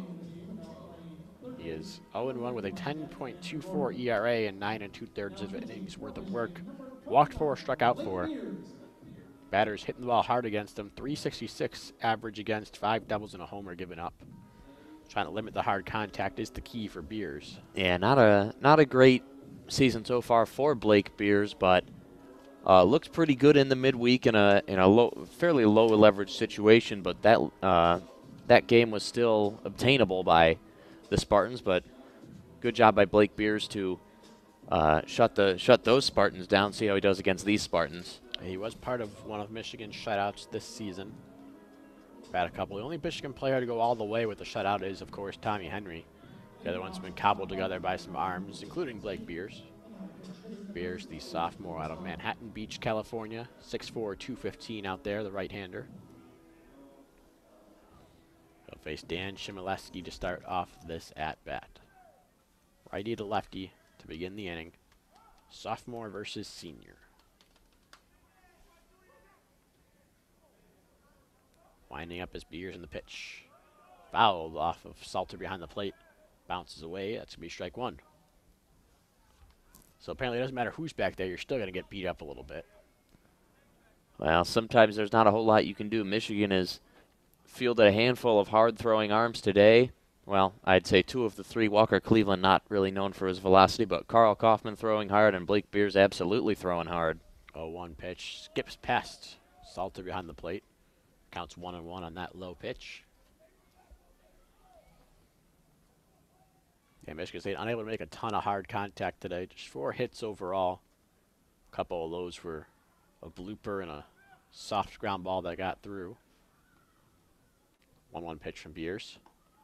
In there for a strike. Right at the belt is that fastball. It's 1-2. Surprise. 1-2 count. Brought to you by Stuff Pod. 1-2. Misses high for a ball. 2-2. I don't know if Morris would approve of of Stuff Pod being used to sponsor something that would be antithetical to his personal principles, I'd imagine. Just this 2-2 pitch misses high anyway. He's a big softball guy. He gets it. It's fine.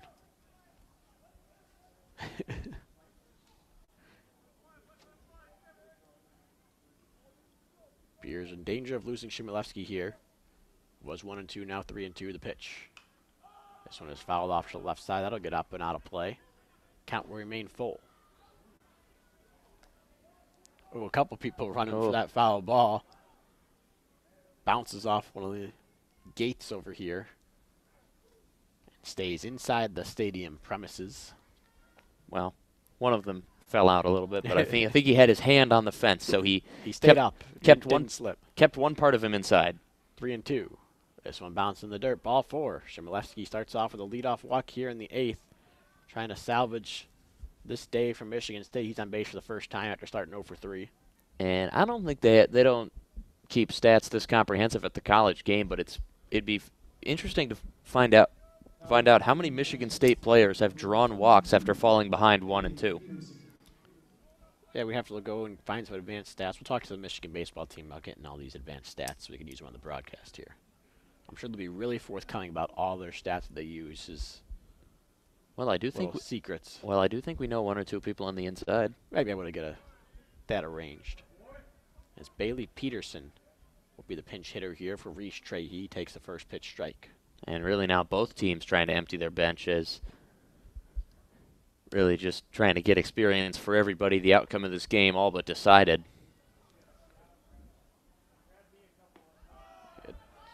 Peterson takes the 0-1 pitch for a strike, 0-2. Peterson has batted 44 times this season.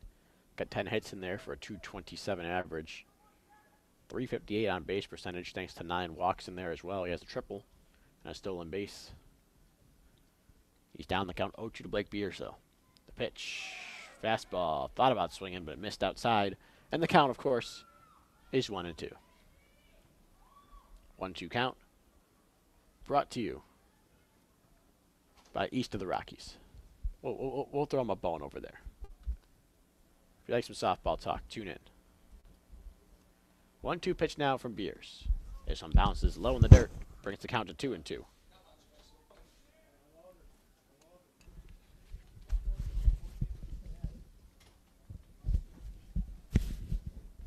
Righty to righty now. Beers to Peterson.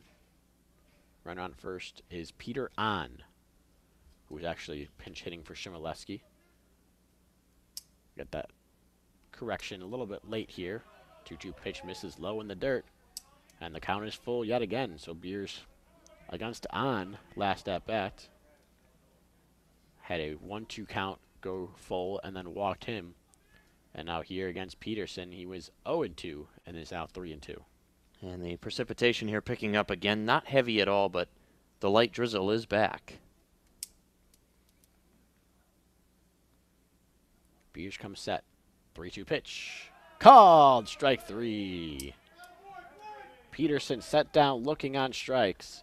Can't tell. It looked like he's about to toss his bat and head down to first base. Yeah, that one was ruled to catch the knees. That one it did look a little bit low to me, but either way, Blake Beers now has one down as some more arms come over from the Michigan State bullpen.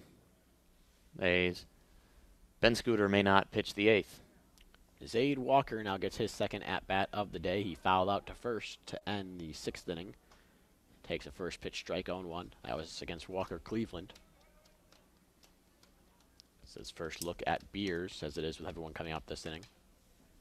Given this is Beers' first inning. 0-1 pitch. Missed outside, 1-1.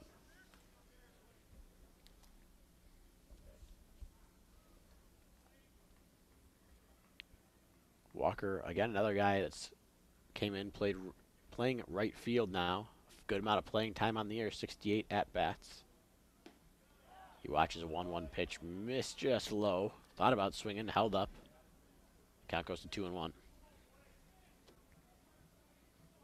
68 at-bats in the year, bats 235, 280 on the on-base percentage department.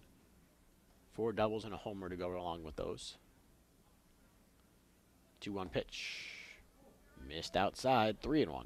And now Beers in danger of walking his second batter, and if you're Coach Eric Bakich, that isn't really something you want to see, especially considering how high up you are, how far ahead you are in this game. You'd at least imagine your pitcher should be able to attack the strike zone. It's a ground ball towards second. Feel it over there. Toss the second for 1. Throw to first. In time. Double play. Getting out of the inning there was Beers, just like that, on the 4-6-3 double play. Bertram to Blomgren to Kerr. That will end the 8th inning as Michigan State gets a leadoff walk but can't do anything with it through 7.5 innings. Michigan still leads the Spartans by a score of 13-2. And it'll be interesting to see what Eric Bakich decides to do with the bullpen for the 9th inning. Blake Beers already done his 1 inning, but Coach Bakich may feel comfortable to put him out there for the 9th and save some bullpen arms for tomorrow. But no, as there is some more throwing in the bullpen, Blake Beers' day may be done. When it comes to a guy like Beers, too, who's had a rough season this far, if you can get him out on something like that, strike out and double play to end an inning, you're feeling good about your outing. You can work on that with some confidence going into next outing. Not a bad idea from Eric Bakich. And there's still some throwing in the Michigan State bullpen, but Sam Benscooter is back out again on the mound to pitch the 8th, which will, I don't know if it most likely so much as it will be Michigan's last inning of offense, as take a wild guess who's leading off, and it will not make Sam Benscooter happy at all. No, very much not.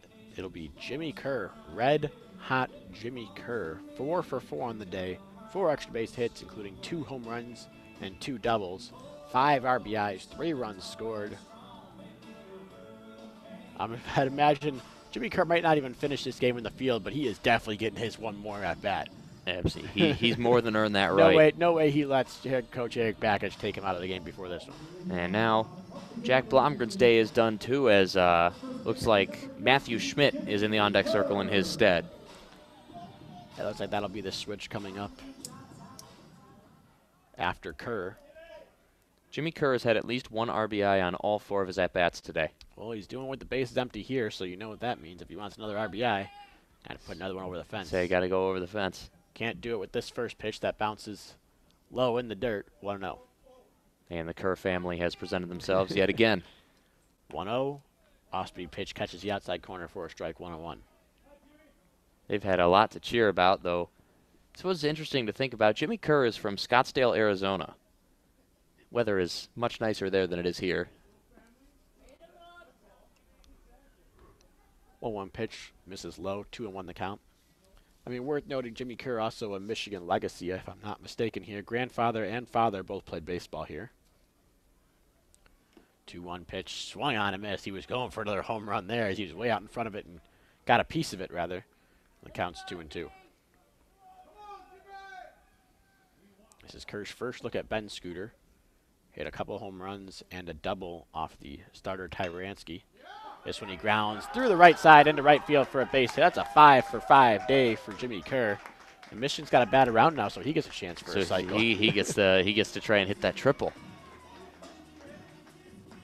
Either way, leadoff single here. He's at first base with, as you mentioned, Matthew Schmidt coming in, replacing Jack Blomgren. It has no doubt been a special day for the senior from Scottsdale,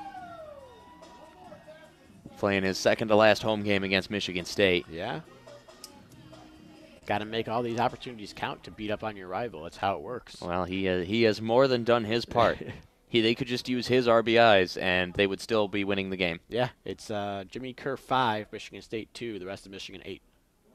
And Matthew Schmidt promptly is hit by a pitch on the very first pitch he sees since coming into this ball game. Well, that was an off-speed pitch, too, so really couldn't go any better for Matthew Schmidt. You only see one pitch, and poof, you're on base. I boosted up your on-base percentage a little bit.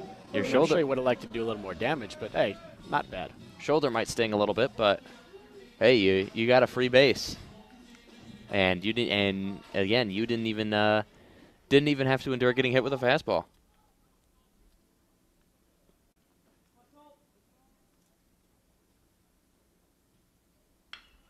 First pitch here, and swung on a hit deep by Harrison Salt to the right center field near the track. It's going to bounce in front of the track and get up near the wall. One run's going to come in to score after the relay throw is late. And that's an RBI double for Harrison Salter. And now Jimmy Kerr has scored on every at bat, or scored something in some capacity. Yeah, he was stranded once, but you figure here, I mean, he couldn't score himself, so he just comes down to score anyway on Harrison Salter's RBI double. Schmidt, or rather, Kerr got a little bit of a late jump there. Looked like he was tagging. Schmidt was right behind him as he was rounding third. So Schmidt was held at third. In other words, I suppose the proper way to go about it is to say Jimmy Kerr 10, Michigan State 2. Jimmy Kerr 5 RBIs and 5 runs. Well, okay, some of those. I think 4 runs technically, if I'm not mistaken. Well, some of those would interact because of the homers. So maybe, he's listed 5 runs. 5. That's right. I do have it scored wrong here. He would have scored. Yep, that's 5 runs. Yeah. Well, you subtract 2 because of the home runs. You can't give him credit for both the RBI and the run. So Jimmy Kerr 8, Michigan State 2. I had it scored wrong in my scorebook here. Forgot to fill in a couple diamonds during the Joe Donovan 3-run homer. As we get another pitching change here for Michigan State, bringing another lefty into the ball game. Zach Bianucci. As we're getting some defensive substitutions as well. We'll get all those recorded here. I got to get them recorded in my scorecard additionally. But first of all, the pitcher coming in, Zach Bianucci. Bianucci's making his 4th appearance. He's got a 13.50 ERA and just 3 1/3 innings worth of work. He's struck out 2, walked 6. Only allows an average of 273 against and 1 double. So just got to limit the walks for him. And there's some promise there for Bianucci, the sophomore lefty. He is out of Naperville, Illinois, redshirt sophomore, 6'3", 200. They'll face Riley Bertram when he gets underway. Bertram was replacing Akeo Thomas in this ballgame today.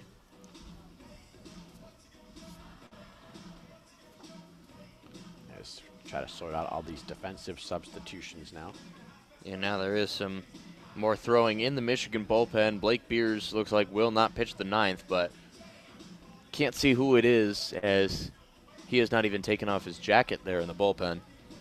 Royce Ando is out of the ball game for Michigan State. He is replaced by Brendan Regan at second. That's your defensive. So rather, he's not out of the ball game. He moves to short. Out of the ball game is the shortstop, Marty Bikina. First pitch to Riley Bertram here from Bianucci is outside for a ball, 1-0.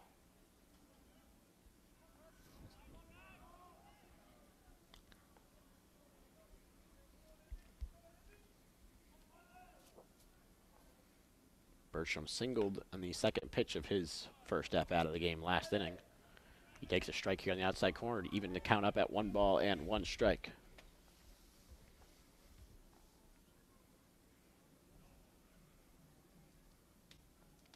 Coming set now at the chest. 1-1 pitch from Bianucci. This one is bounced towards the right side. Coming in to make the play on the run is Regan. He tosses to first for out number 1. Run scores on the play, though, so Bertram will record an RBI his second career RBI here as a Wolverine. On the ground out. And Michigan now leads by a score of 15-2. And now Michigan has replaced 5 of their 9 in their starting hitting lineup.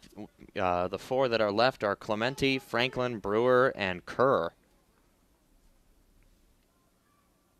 Clementi up right now as he watches a breaking ball miss low, 1-0. You notice the top of this lineup, Clementi, Franklin, Brewer, junior, sophomore, junior. As the seniors after them have been removed, aside from Jimmy Kerr. 1-0 pitch is in there for a strike, 1-1.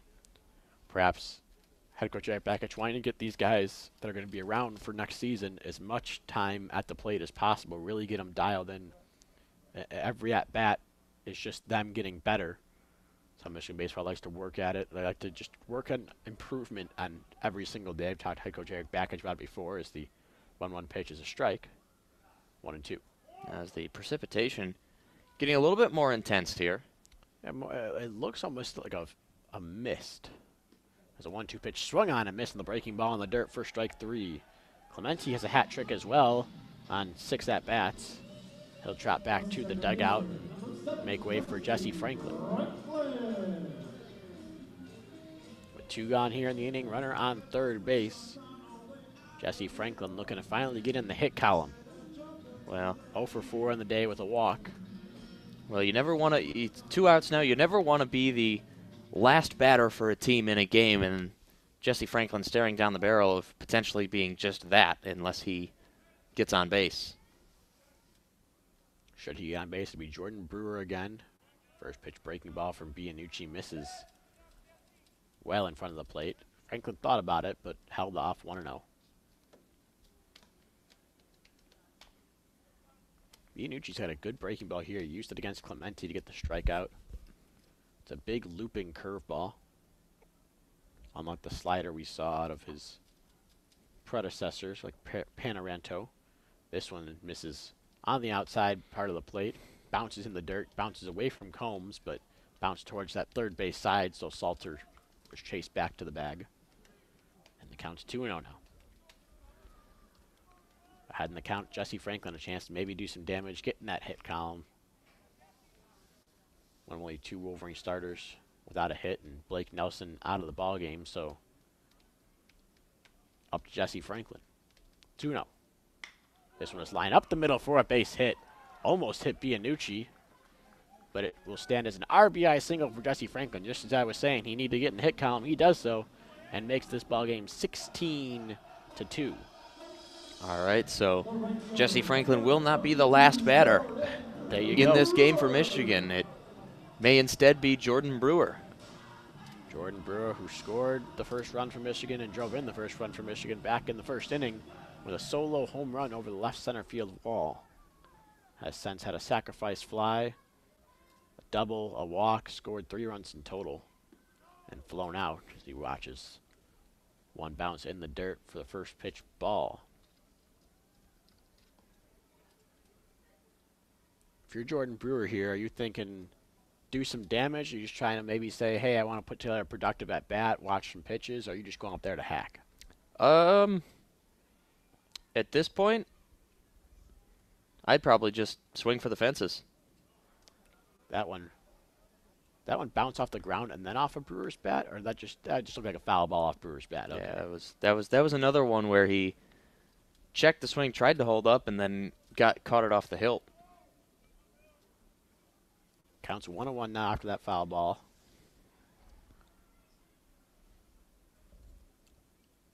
Lefty to righty now, Bianucci to Brewer. Here comes pitch. Big swing and a miss there. At look at maybe a changeup on the outside corner. He wanted to put that one in over an alumni field over there to return the favor a little bit after last week in a homestand against Nebraska. Alex Sobchak of the Michigan softball team hit a walk-off home run into the outfield here at Ray Fisher Stadium from across the way. 1-2 pitch, bounces low, brings it to 2-2. I don't know if it made its way onto the stadium. I think it hit the back wall though. You could hear it hit that back wall, if I'm not mistaken. No, it got inside the stadium. This was not during a baseball game. They Oh, were okay. they were in Lubbock at the time. Got it. Okay. I was saying a couple weeks ago, we had a Michigan softball home run hit the back wall, and you could hear it echo throughout Ray Fisher Stadium. It was a swing and a miss there from Jordan Brewer on the 2-2 pitch. Comes up empty for strike 3. A couple of strikeouts to that in there for Bianucci, but Michigan scores 3 on an RBI double, RBI singles from Salter and Franklin, respectively, along with an RBI ground out for Riley Bertram. Score after 8 sits at Michigan 16, Michigan State 2. We'll head to the top of the 9th, looking to finish things off. You're listening to WCBN Sports coverage of Michigan baseball on the official student radio broadcast for the team. And for those of you interested in further coverage of Michigan softball, you can take a listen to Michigan softball on WCBN. We try to cover all of their home games, plus a couple of the road games. Of course, Jeremy Parks and Alex Drain having already been down to Tampa, as well as Jeremy Parks and Morris Fabry in Raleigh, North Carolina. And right now, Michigan almost threw a doubleheader today in Piscataway, New Jersey, against Rutgers, winning the first leg 7-0, and now leading 7-3 in the bottom of the 4th of the second leg. And Michigan softball, Carol Hutchins' team, white hot once again going into the conference season. We'll get some defensive changes here in just a second. And it will be Joe Pace pitching the ninth. Joe Pace pitching the 9th. His 3rd pitching appearance of the season, if I'm not mistaken. The former utility man. That's his 4th appearance, my mistake. He has a 9.00 ERA, but when we saw him a couple weeks ago, he was pitched a scoreless 1-2-3 inning with a couple of strikeouts. Not what you'd expected out of Joe Pace this season. But right now the ERA sits at 9. He's going up 3 runs in 3 innings worth of work, but 4 strikeouts to 1 walk, and he can bring it. I believe we talked to a couple of Michigan baseball people, he was throwing about 92. That's a lot. With a big breaking ball. I mean, it's not very refined given he wasn't a pitcher, but still impressive. Hey, sometimes position players can throw curveballs. Remember when Ichiro pitched an inning for the Miami Marlins? Yeah, he had quite the curveball. He did. He could really bring it. He also threw good for him. Also threw a 90-mile-an-hour fastball, despite the fact that he weighs like 130 pounds. One of the greats. He'll be in the Hall of Fame. Oh yes, just he will. retiring last week, I believe it was. Yep. Now. After last week still. Yeah. After the 2-game series in Japan. Really fitting for him to go out there as well. Well, you know, the most surprising part of that was when he was walking off and shaking hands with all his teammates. One player for the Mariners opted to bow to him instead of giving him the hug, and Ichiro looks at him and says in English, "No, come on," and then gives him a hug. It was D. Gordon as Scott Combs swings and misses at the first pitch. He sees from Joe Pace, 0-1. Yeah, D. Gordon, all-around good guy around baseball, it seems. 0-1 pitch, looked at for strike 2. Well, D. Gordon has done a fantastic job of rehabilitating his image after, as a member of the Los Angeles Dodgers, getting suspended for 80 games after testing positive for steroids. Of course, he hit the home run for the Marlins in the first game after Jose Fernandez's tragic death. Breaking ball from Pace is deposited on the ground into right field for a base hit through the shift. So a leadoff single here in the 9th for Michigan State. And that was quite the moment there. D. Gordon in tears rounding the bases. Someone who doesn't hit home runs, too, which is absolutely crazy that he got into that one. I believe it was his first home run of the year, and it was August. Well, that was an emotional day across the world of baseball, suffice to say. Definitely was. Meanwhile, here, got a runner on first, and coming up to the plate, Zach Iverson is out of the ball game. It'll be Andrew Morrow, who watches the first pitch sail past his head and back to the screen. So Combs will advance on the wild pitch. And Morrow's ahead in the count, 1-0. And the double play ball has been extinguished, much to the dismay of Joe Pace. Joe Pace stopped there to eat an inning up here. He misses low on the 1-0 pitch. It's 2-0. The defensive changes for Michigan, by the way. Outfield stays the same with Bullock, Franklin, and Brewer. Van Mortel stays at third. Matthew Schmidt coming into the game replacing Blomgren goes over to first base. Moves Kerr over to second. And Bertram over to short. Casey Buckley is also behind the plate now as he catches the 2-1 pitch that was swung on and missed by Morrow. And the count's 2-1.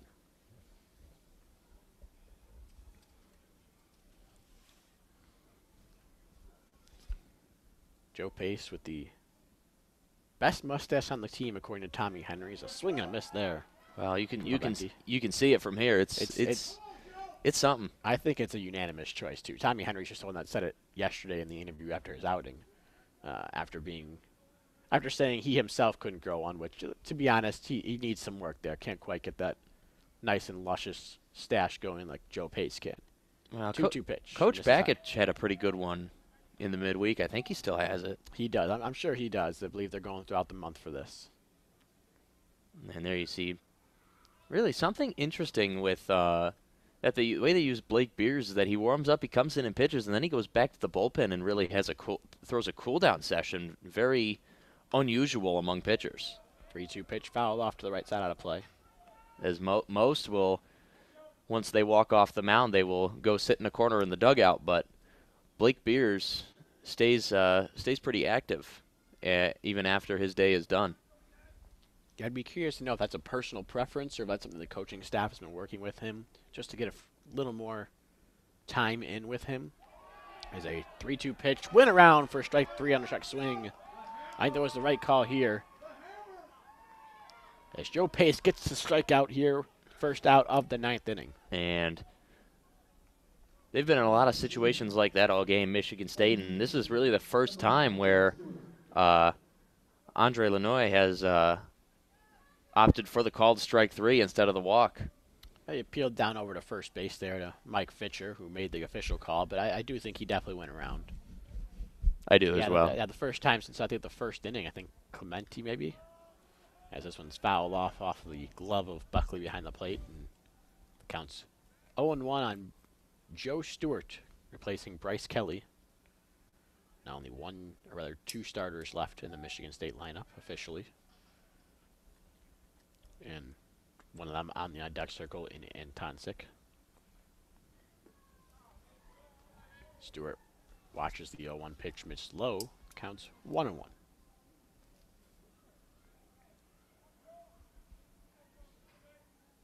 The wind has died down a little bit here at Ray Fisher Stadium, but the rain is still present. Yeah, the rain's still coming down a little bit. Going around there on the check swing was Stewart. It's 1-2. Can't lay off that breaking ball from Joe Pace. It's like a 12-6 curveball. Reminds me of the curveball I used to throw. There's that big 12-6, and it misses low, 2-2. Mind you, it wasn't a pitcher. But every once in a while on cork one, it feels really good when you can locate it. When you can't locate it, it's all over the place. Makes it all more impressive for Joe Pace. Called strike 3 on the fastball. Now Joe Pace has now had 2 called strike 3s. Really, the location has been absolutely fantastic, especially considering he is a position player by trade. Yeah. That's what I'm saying. Take a couple years off, kind of rehabilitate yourself as a pitcher. I guess. Well, but he hasn't taken a couple years off. He's basically been a defensive substitute the last 2 years, unless he's been working on pitching on the side. Maybe unless he's been taking bullpen sessions that we don't know about. Maybe he doesn't take batting drills. He hasn't. Instead of that, he just goes. He hasn't been taking batting drills. He just takes fielding drills and bullpen.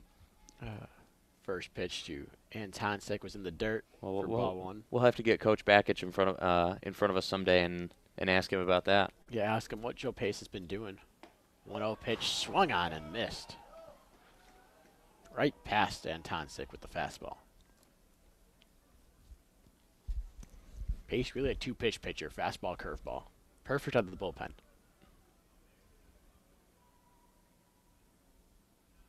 One pitch. Here's the fastball, blew him away again. High fastball there. It's 1-2. That's a low 90s fastball, as you said. And it would be so fitting for this ball game here to end on this 1-2 count. 1-2 count brought to you by East of the Rockies. Listen on SoundCloud or Apple Podcasts. Hoping for another called strike 3 here. 1-2 pitch. Nope. Breaking ball missed inside. Nope. And as Austin stated, East of the Rockies, WCBN's Michigan Softball Podcast, a really revolving door of WCBN members talking about the season for Michigan softball, including but not limited to Alex Drain, Jeremy Parks, Kevin Klein, Morris Fabry, and Akshay Luthra. The 2-2 pitch was foul off to the right side out of play. You can listen to that, listening to our other broadcasts. You can find those on youtube.com/WCBN Sports and WCBN Sports 2. On WCBNSports.org, it's the 2-2 pitch. Swung on and missed for strike 3. After a leadoff single, Joe Pace strikes out the side, and Michigan wins by a score of 16-2. As everybody rushes out the dugout to give Joe Pace hugs on the strike 3 and the striking out the side there to end this ball game. And Nick started off with good starting pitching, and then just the offense took over in this one. Well, that's about as dominant a win as you will ever see in Big Ten play. And now Michigan has the opportunity to go for the sweep on Sunday. Over 2 games, they've outscored Michigan State 22-5. Absolutely dominant. Michigan moves to 19-7 on the season, 2-0 in Big Ten play. Michigan State moves to 4-20 and 0-5 in Big Ten play thus far. But that will do it here. Michigan will go for the sweep tomorrow. We will not have to call for you. That is in East Lansing, Michigan. You can follow at UMichBaseball for updates on that on Twitter. But in the meantime, we thank you for listening in to today's ballgame game. Final score, Michigan 16, Michigan State 2. And we leave you, as always, for Nick Hornberg and myself and all of us here at WCBN Sports, with a good night and a Go Blue.